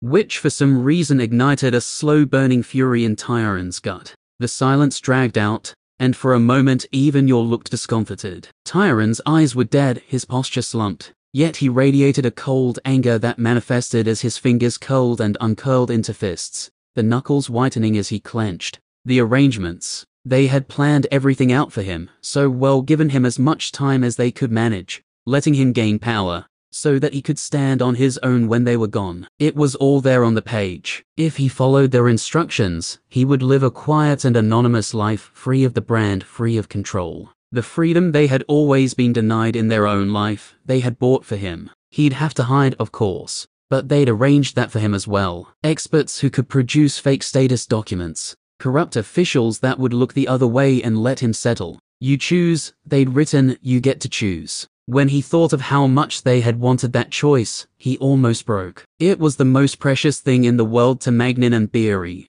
the greatest gift they could bestow. He didn't want it. He wanted his family back. "You took their souls, didn't you?" he rasped as he stared up at the vampire. "Your mother forbade us from telling you what happened to their souls, except to say that the court does not possess them." She shook her head. Tyron grunted. He should have known they wouldn't let him track them down. Once again, they had gone somewhere he couldn't follow. He stared at his hands, trying to reconcile the emptiness inside him and the glowing embers of his anger. "What are you planning to do?" Yor asked, a slight smile quirking at the corner of her lips. "Will you do as your parents suggest? Settle down somewhere out of the way. Practice your magic in secret and live a quiet, fulfilling life." He looked at her, his thoughts slowly turning over in his head. "I have a lot of work to do," he said, forcing himself to his feet. Yor watched him go, stumbling around the impromptu campsite. Magnin and Beery had left their gear behind, which was worth thousands of gold. that couldn't be left to rust away on the mountainside. He couldn't bring himself to touch his parents. However, he gathered their packs, sorted the many valuable items they had tucked away, transferring the most immediately useful ones to his own pack. 2 strange jewels were amongst the things he found. His mother's letter had detailed what they were and what they were for. He placed each one on either of his parents' bodies, ensuring they wouldn't roll off. Magnin had ensured they were lying relatively flat, just another courtesy from his father before he'd taken his own life. With that task done, he sent his skeletons to gather the remains scattered across the mountainside. So many Slayer bodies, many of them still in excellent condition, an abundance of wealth the likes of which he'd never seen in his short necromantic career. With a little help from his remaining revenant, he pitched his father's tent on the other side of the rock, slightly sheltered from the breeze, and where he couldn't see them. After he ate and drank, he gathered his tools and began to organize his work area. As the saying went, many hands made light work, and despite his extensive losses, Tyron was not short on hands. For once, he also wasn't short on time. He rebuffed the occasional Rifkin surge, but his work progressed smoothly, all things considered. Perhaps Yor was helping in that regard. When she wasn't watching him through her gleaming red eyes, that smile still on her lips. When he was ready, Tyron began to systematically prepare the remains, extracting the bones, separating the flesh, burying the refuse he didn't want and couldn't use. He paused for a second when he came to Laurel's body, freshly recovered from her icy coffin, but his eyes hardened, and he smashed down with his cleaver. She deserved nothing less. When the task was done, he had his minions organize the bones, arranging them so that they might saturate with death magic in peace. After he washed his hands with some water from his father's canteen, he gathered a dozen small stones, each just large enough to fit in the palm of his hand. New homes for the lost souls. By the time he had finished locking them away, he was swaying on his feet from exhaustion. Even Tyron had limits, and he had found them. He crawled into the tent and let sweet oblivion take him, sleeping through the day, and letting his minions defend the camp. When the sun fell over the horizon, he emerged. Whatever medicine his mother had fed him was miraculous, to say the least. The arrow wounds were almost healed, only circles of puckered. New flesh remained of the holes he'd sported the day before. This morning, he felt he could check on his parents, and he found that the crystals had completed their work during the day, doing just what Beery had wrote they would. The 2 figures were now coated in a thin layer of glittering, diamond-like substance. It would preserve them perfectly, the letter had said, until he was ready to put the bodies to good use. He wasn't sure he would ever be ready to dismember his own parents, but he didn't want them rotting away here on the mountainside either. He would need to put them somewhere safe, where they wouldn't be disturbed. But that would have to wait. He simply didn't have the means right now. Yor stood over the remains, her perfect face a blank mask. Have you decided what you're going to do yet? Tyron ignored her. There was still so much to do. In fact, he remained on the mountain for a week. He took his time, prepared his spells meticulously, took notes, raised his new minions with care. On the 3rd day, he went down to the village and spoke to Orton, informed the man of what had happened and traded for supplies. The villager was shaken as Tyron told him of the slayers dead on the mountain and the mammoth Rivkin he had slain. He begged Tyron to remain and protect them. Refugees from the plains had arrived, and they needed help more than ever. The necromancer refused, told him when he would leave and turned away. Slayers would come to protect them eventually. He no longer felt compelled to be a shield for these people. He benefited from the experience the Rifkin fed him, but that was all. For the remainder of the week, he worked, studied and rested. In many ways, it was the idyllic existence he had always craved. Time to examine his class, time to think on his spells and experiment. He learned a great deal in that time, putting the opportunity to good use, but he found no satisfaction in it. The more time that passed, the more the cold anger in his belly burned brighter. The anger burned any pleasure he might have felt to ash, incinerated the joy he might have felt. Magnin and Beery were dead. It was the divines that had killed them. Oh, they had acted through their puppets. The nobility, and they through theirs, the magisters, but it was clear where the fault truly lay. Tyron didn't know how he could possibly seek revenge against the gods. He didn't know how to reach them, or how to hurt them if he did. Even the nobles were beyond his reach, protected by layer after layer of law, privilege, soldiers and slayers. The magisters too were difficult to reach, able to control every person who fought against the king using the brand. But he would reach them. It would take time, a great deal of time, but he would reach them. What had happened on this mountain, what had happened to his family, wouldn't be allowed to stand. Tyron didn't know how, but he was going to throw down everyone who had done this, and grind them beneath a skeletal heel. When the week was done, he met with Yor under the full moon. "I've decided," he said. A smile split her face in half, revealing her fangs. "And I take it you haven't chosen to live a quiet and reserved life." "No," he said shortly. Her grin widened, which he hadn't thought was possible. "I'd hoped you'd say that. So, you want passage through the rift?" "I do." "Well then." She reached out a hand for him to take. "Shall we?" That night, he performed the status ritual once more, confirmed his choices, and stepped into the rift, the vampire by his side. In his hand, he held his bedraggled book of notes, a tome that would come to be known and feared across the realm as the Book of the Dead. Chapter 114. Willem stuttered awake, his dream overlapping reality for a dizzying moment, until the pounding anvil resolved itself into a knocking on his door. A quick glance at his shutters revealed a distinct lack of light flowing through the cracks. What time was it? Muttering to himself, he threw back the sheets and forced his feet into his slippers before he stood, fetching his robe from the stand beside the bed and tying it around his waist. "This had better be good," he warned in his thin, crotchety voice, as he shuffled to the door, drawing it open to reveal a nervous, sweating servant. "I'm very sorry to disturb your rest, Master Willem. And, of course, I wouldn't unless the matter needed your direct attention. Spit it out, man," the Arcanist demanded, and the servant cringed back from him. There was a light spotted in the upstairs work area. A man was apprehended, but what? Clap him in chains, knock his teeth out and throw him to the marshals. "I'll take an inventory in the morning." He moved to close the door, but the servant interrupted before he moved it more than a few inches. "It's one of the apprentices, sir. One of the new ones. I thought you would want to see them for yourself before they were taken away." An apprentice, Willem muttered. He had taken on 2 new students not 3 days prior. They'd moved into the dorm 2 days ago and started lessons and bitwork just that morning. And one of them had the gall to try and steal from him already. Appalling, not to mention the scandal it would cause, and the damage to his reputation. It may be better if this wayward apprentice vanished quietly, rather than call the authorities. "Step back, you brat," Willem snapped, and the servant took a hasty step back from the door, allowing the old master to swing it shut. A few minutes later, he emerged once more, looking regal-ish. In his somewhat rumpled arcanist's robes and a little disheveled, his hair not properly combed,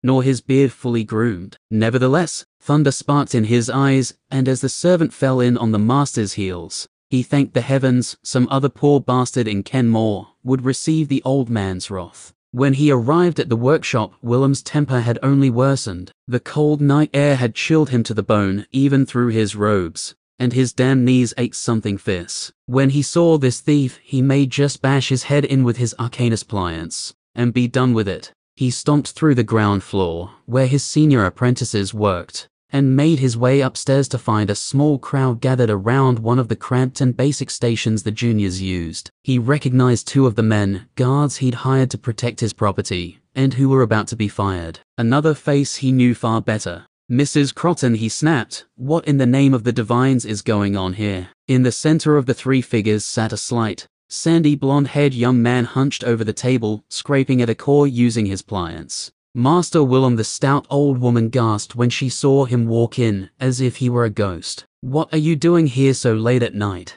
He boggled at her. "I'm here to discipline this thieving apprentice and have him fed to the crabs," he barked, jabbing a gnarled accusatory finger at the young man, who continued his work, not bothering to look up. The dorm mistress stared back. "What thief?" "Lucas here. He isn't stealing. He's trying to work. I told him to wait until morning, but he refused to listen." Spooked the guards something fierce. They spotted the light in the upstairs window and jumped to conclusions, came to get me when they realized it wasn't no thief. When he wouldn't go back to bed, I told young Jeremy to get your word, since Lucas said he'd stop working if you said so. Didn't expect you to show up looking like my grandfather's ghost. Near scared me half to death. Willem blinked through the nattering. Jeremy had been the young servant, and he hadn't needed to trek here in the cold. "That boy is fired," the Arcanist thought viciously. "What do you think you're doing, boy, causing all this fuss? He finally snapped at Lucas. Beneath his fierce, bushy eyebrows,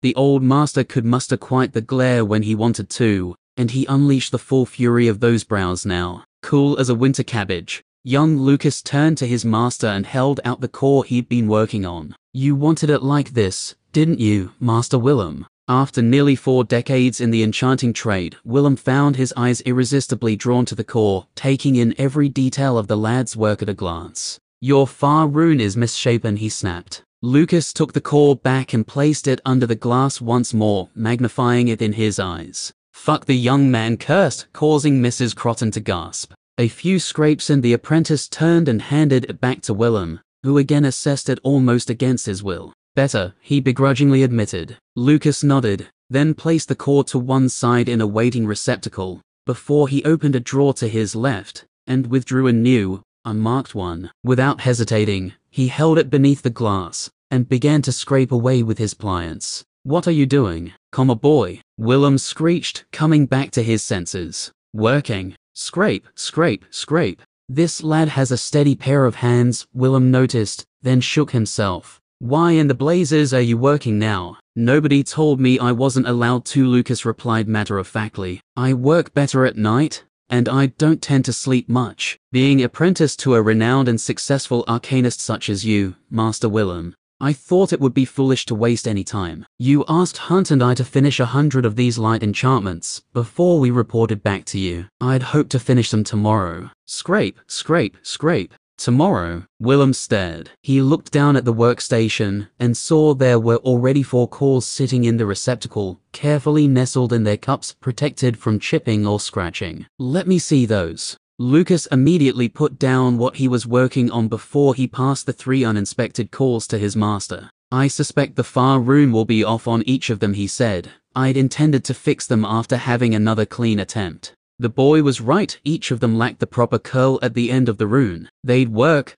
but the error would reduce the efficacy of the enchantment by 5 to 10%. Willem blinked. He'd taught this apprentice how to do this enchantment that afternoon. A basic bit of busy work for new students to chew on, get used to the equipment, the routine of the place, and generally settle in. Something else the young man had said finally registered with him. I also used to prefer working at night. Such a long time ago, but he could remember those days. As an apprentice, and then after he'd been promoted and started his own shop, he would work through the night multiple times a week, scraping away at cores, honing his craft and preparing items for sale. When everything was quiet and still, it had been so much easier to focus. Night Owl, Lucas said, a slight smile on his face, and Willem nodded. Night Owl, he echoed. A very underrated feat. He turned to the guards. In the future, Apprentice Lucas will inform you before he begins work. Is that clear? He raised his voice at the end to get the boy's attention. It is, sir. I apologize for the trouble, Master Willem. I didn't realize I'd broken any rules.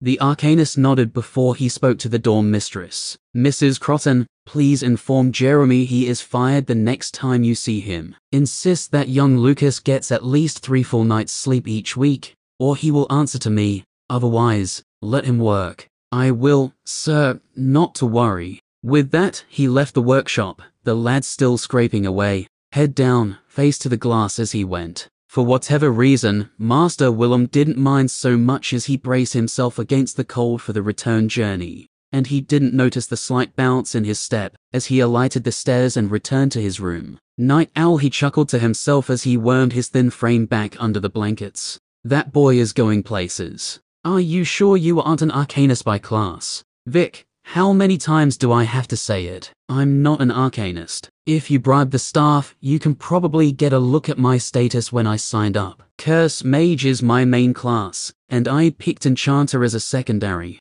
The young man who leaned over Lucas's table shook his head, his eyes pinched shut in mock pain. Then how are you so good? Every time Master Willem walks past your bench, he leaves with a turgid pliance. I swear by the goddess. Lucas had raised his brows slightly at his fellow apprentice's words, but he didn't take his eyes away from the glass, and the core he was working on beneath it. I'm just glad I don't have to work on lights and pocket warmers anymore, and we get a little time for our own projects. Lucas muttered as he continued to scrape runes into the small gem. Vic squinted as he leaned closer, inspecting the work. What in the realm are you working on here? I don't even recognize some of these runes. It's nothing, Lucas said. The other apprentice drew himself up. I'm your senior apprentice by 6 months. Remember, he puffed himself up, a self-mocking smile on his face. So be a dear, and explain to your senior what you're doing. So when the master walks by in a few minutes, I don't make a fool of myself.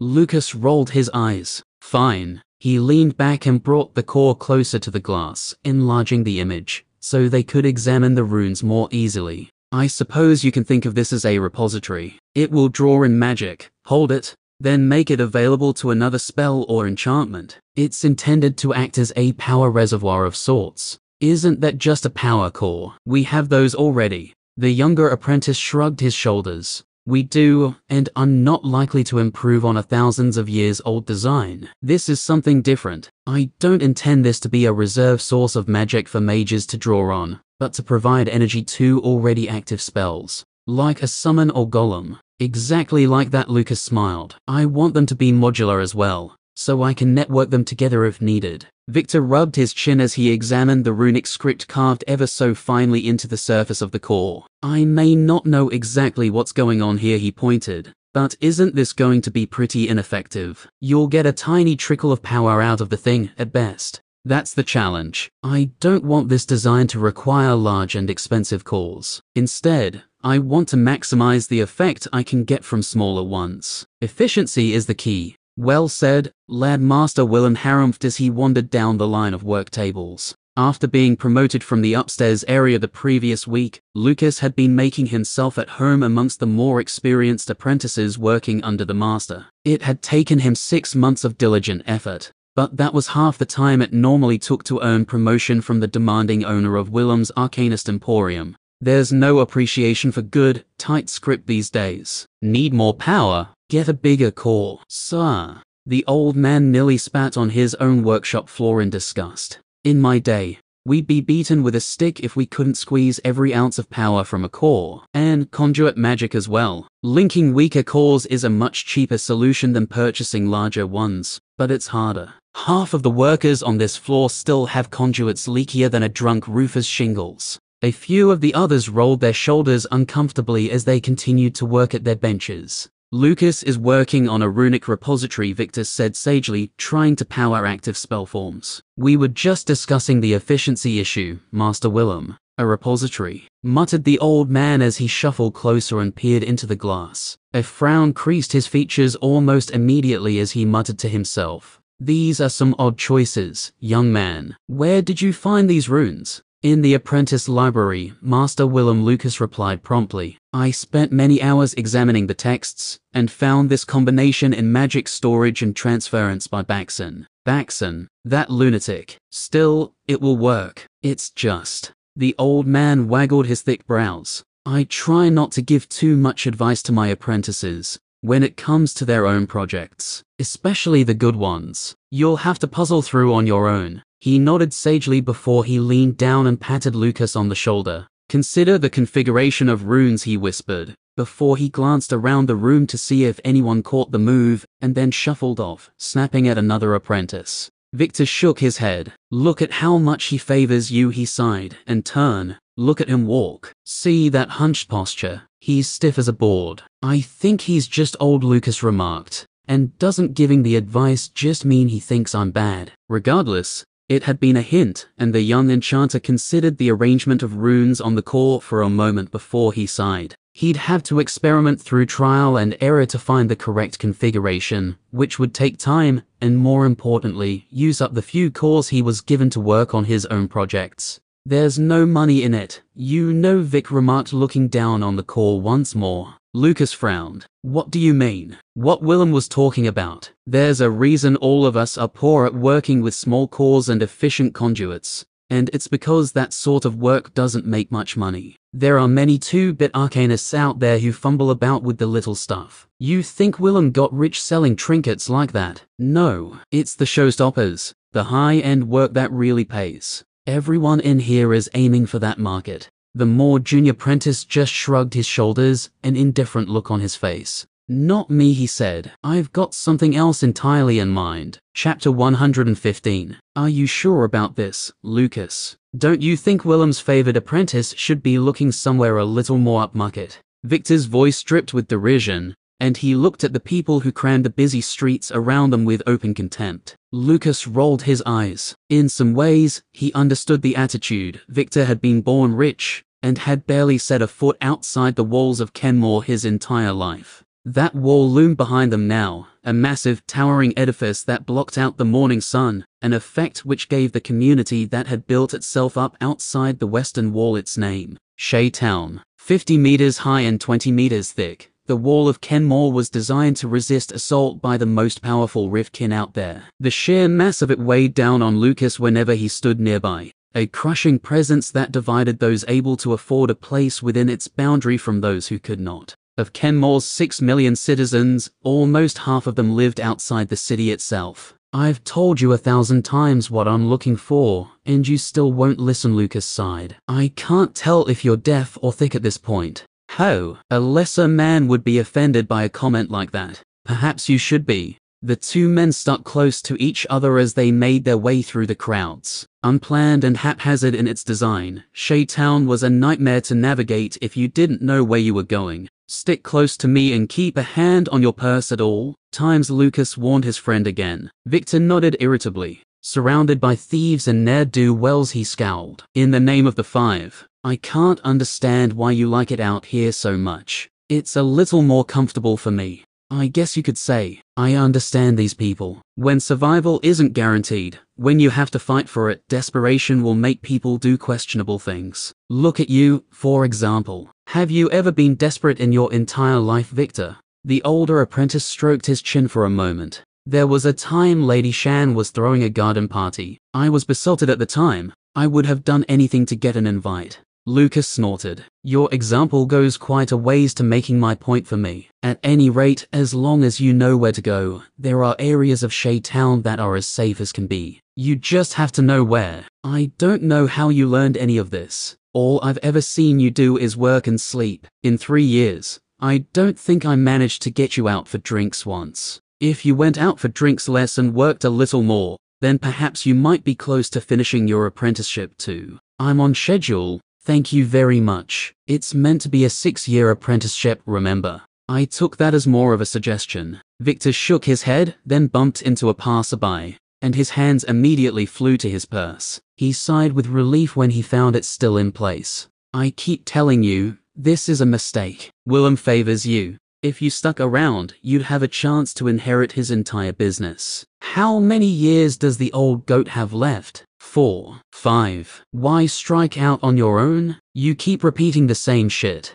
This is what I'm doing, Victor. If you want to tag along, then stop trying to argue for something I've explicitly told you I won't do. Victor felt a chill as Lucas turned a cold glare on him. There were times the mild-mannered, work-obsessed apprentice acted like an entirely different person. One learned that there were red lines with Lucas if you were around him long enough. He raised his hands. Okay, I'll keep my mouth shut. I just didn't want you to regret your decision. I won't, came the short reply, and the two men moved through the crowd in silence. Eventually, they came to a small market square, teeming with stalls and sellers hawking their goods, along with a flurry of foot traffic. This looks like a good spot, Victor observed, cleaner than what I've seen so far. You've just got to know the right places, Lucas nodded. But this is a little too noisy. The place I want to look at is back there. He pointed to a side street, and the two made their way over. Lucas walked with confidence as he approached a sweaty, nervous-looking man in fine robes. Mr. Finley, nice to see you again, he said, extending a hand. Ah, Mr. Armsfield, how are you? I'm well. This is the building. It is. Might need a little work, but its frame is sturdy, and the location is among the finest in Shea Town. You can't be serious, Victor muttered. The building in question couldn't quite be described as dilapidated, but it came close. Rotted panels of wood, broken windows, cracked timbers, crumbled masonry. Clearly, it had seen better days. For all that, there was a certain majesty to it. 2 stories high, a wide frontage and the remnants of an ornate, arched doorway, gave the structure an element of gravitas. "It's as I told you at the office," Finley said. "The building was once a fine edifice, and the bones of the place are sound. We can step inside if you like." "I would love to," Lucas said, his eyes gleaming. Victor looked as if he would very much like to object, but he sighed and fetched a scented cloth from his pocket. Covering his face, he braced himself and followed the others through the door.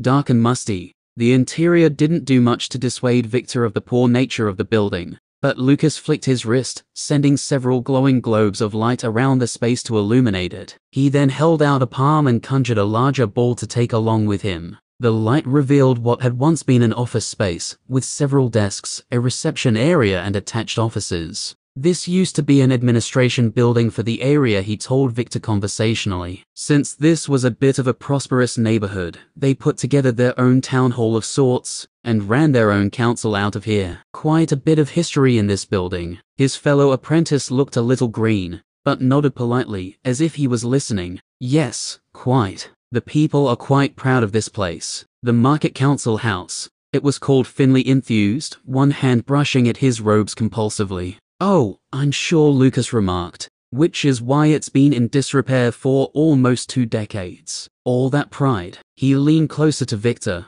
but didn't lower his voice at all. "The council was raided by the city guard for tax evasion. Half of them were thrown in prison, the other half executed. Nobody wanted to touch the place for a long time. And after that, nobody wanted to invest the kind of capital required to fix the place up. Too expensive for a building in Shaytown." "Ah, yes, quite," Finley stuttered, a thin smile plastered to his face. "I want to see the upstairs," Lucas said, and quickly jogged up the creaking staircase. Victor and Mr. Finley remained where they were. Lucas rejoined them a moment later. "Looks good. I'll need to renovate it, but it would make a spacious living quarters and workshop up there." He looked around. "There's supposed to be a basement level as well, isn't there?" "I don't see the entrance." "Oh," Finley started. "Yes, there is, actually. The entrance is a little out of the way. I'm surprised you knew about it." Lucas gave him a broad smile. "I read extensively about this property in preparation for today. As I understand it, Market Square was the first place in Shaytown to have a sewer system constructed. Records indicated that the workers operated out of this very building.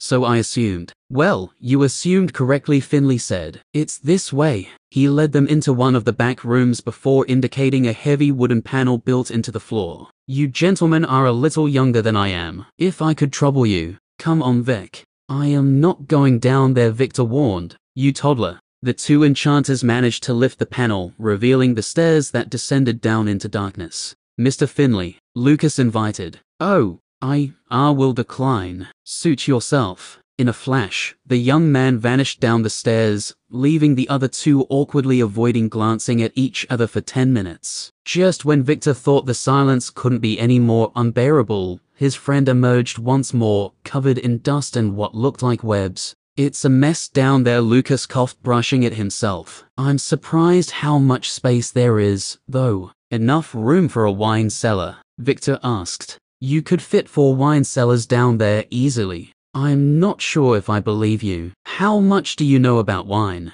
"Not much. Regardless, I'll most likely use it for storage, perhaps as a cold room." Mr. Finley fought to keep a smile from his face at his client's words. He'd been trying to sell this place for almost 8 years after picking it up for a pittance. "I hope the building is to your satisfaction," he said in his best ingratiating tone. "With so much space, 3 floors, effectively, and in such a prime location, this is a wonderful opportunity to purchase a true hidden gem. I'll spend just as much on repairs as I will to purchase the building, probably more," Lucas stated, his eyes growing cold. Then he smiled. "But I am interested. I'll have my agent get in touch with you to negotiate a price, Mr. Finley. I must ask you to accommodate her unusual habits, though. She is seldom awake during the day. To sell this damn place, I'll walk through hot coals at midnight," the merchant thought fervently. He smiled politely. "I look forward to the pleasure." That got a slow grin out of Lucas. "So does she," he assured the man. Folletta stalked down the passageway,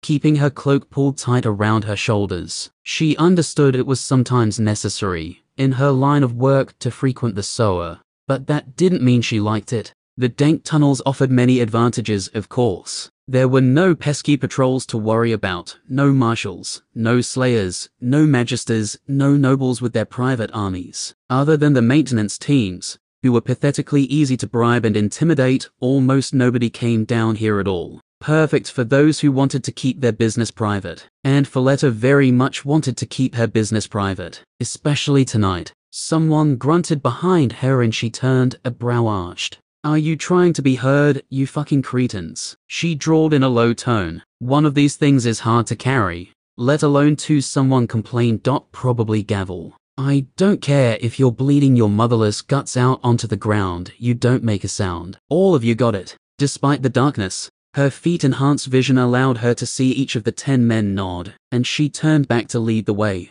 "Fucking morons. Why are 99% of all criminals so stupid?" she lamented. It was true that almost half a meter of stone separated the sewer tunnel they were in from the road above, but at regular intervals, one could find gutter drains and street entrances that carried sound remarkably well. She absolutely didn't trust these lackeys to recognize when they were likely to be heard and when they weren't. Just to emphasize her point, she slipped a blade from her belt and began to twirl it through her fingers, allowing the slivers of light from above to play across the metal. Even the thugs weren't so stupid they didn't understand her message. If only it didn't smell so badly. The place was well constructed, with a narrow path along one wall to allow passage without having to step in the shit. But the stink was something else. Thank heavens for nose plugs. A requirement to operate in the business, in her opinion. Eventually, the group came to a junction that featured a wide, flat grating over the canals that ran beneath. Folletta gestured to her men to remain behind as she stepped forward.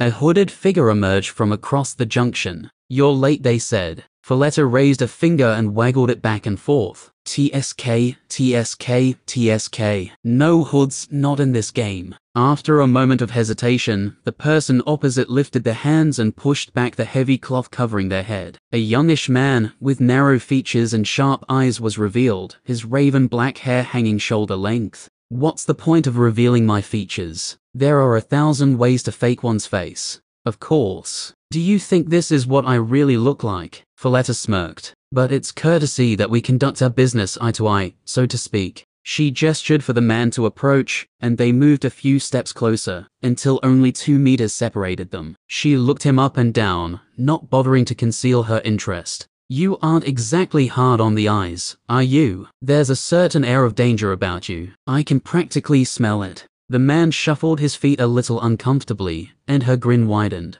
"You're Elton," she said. He nodded. "Folletta. The very same. It's nice to make your acquaintance." She laughed a full-throated laugh. "Manners. In my line of work, I don't often get such a polite address. Fuck, I'd kill for a hello most days." Elton shrugged. "It never hurts to be polite. Though, now I fear I must be a little rude and ask that our transaction be completed quickly. Do you have what I asked for?" Folletta snapped her fingers, and her 10 men came forward, each carrying a cumbersome burden wrapped in tight linen cloth. Elton eyed them warily, but didn't appear afraid in the slightest, which she found interesting. Her men laid the goods down on the grating before they stepped back into the shadows. "It's surprisingly difficult to get these." Folletta nudged the closest with one booted foot. "Far more so than I expected. Making sure nobody notices them missing is the trick. That's a service you're being well paid for." "Very true. Speaking of which." Elton removed a heavy pouch from one sleeve and lofted it toward her.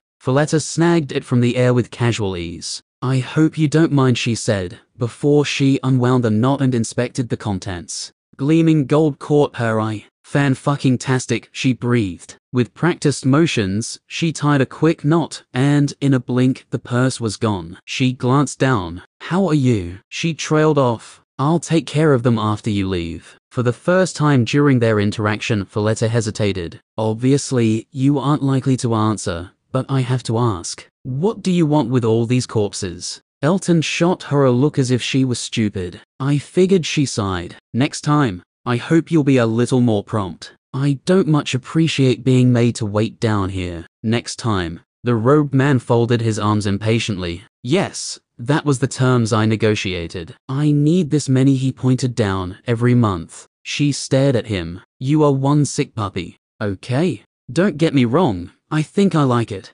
Okay. After a moment, Elton shook himself and folded his arms. Well, I hope we can enjoy friendly relations from this point on. Folletta tapped her chin with one finger as she eyed him frankly. I'm not sure I want to be friends, she grinned. Elton blinked. Then he went to speak, but closed his mouth. He blinked again. I'll see you next month, he said finally. Tyron let out a breath and felt as if years' worth of stress melted off him at once. He'd had to wait so long. On stone slabs around the basement, 20 corpses lay in various states of decay, awaiting his ministrations. Time to get back to work. This is the end of this video. Hope you enjoyed. Thank you for your supportive comments. Have a wonderful rest of the day. The Silent Ruptors out.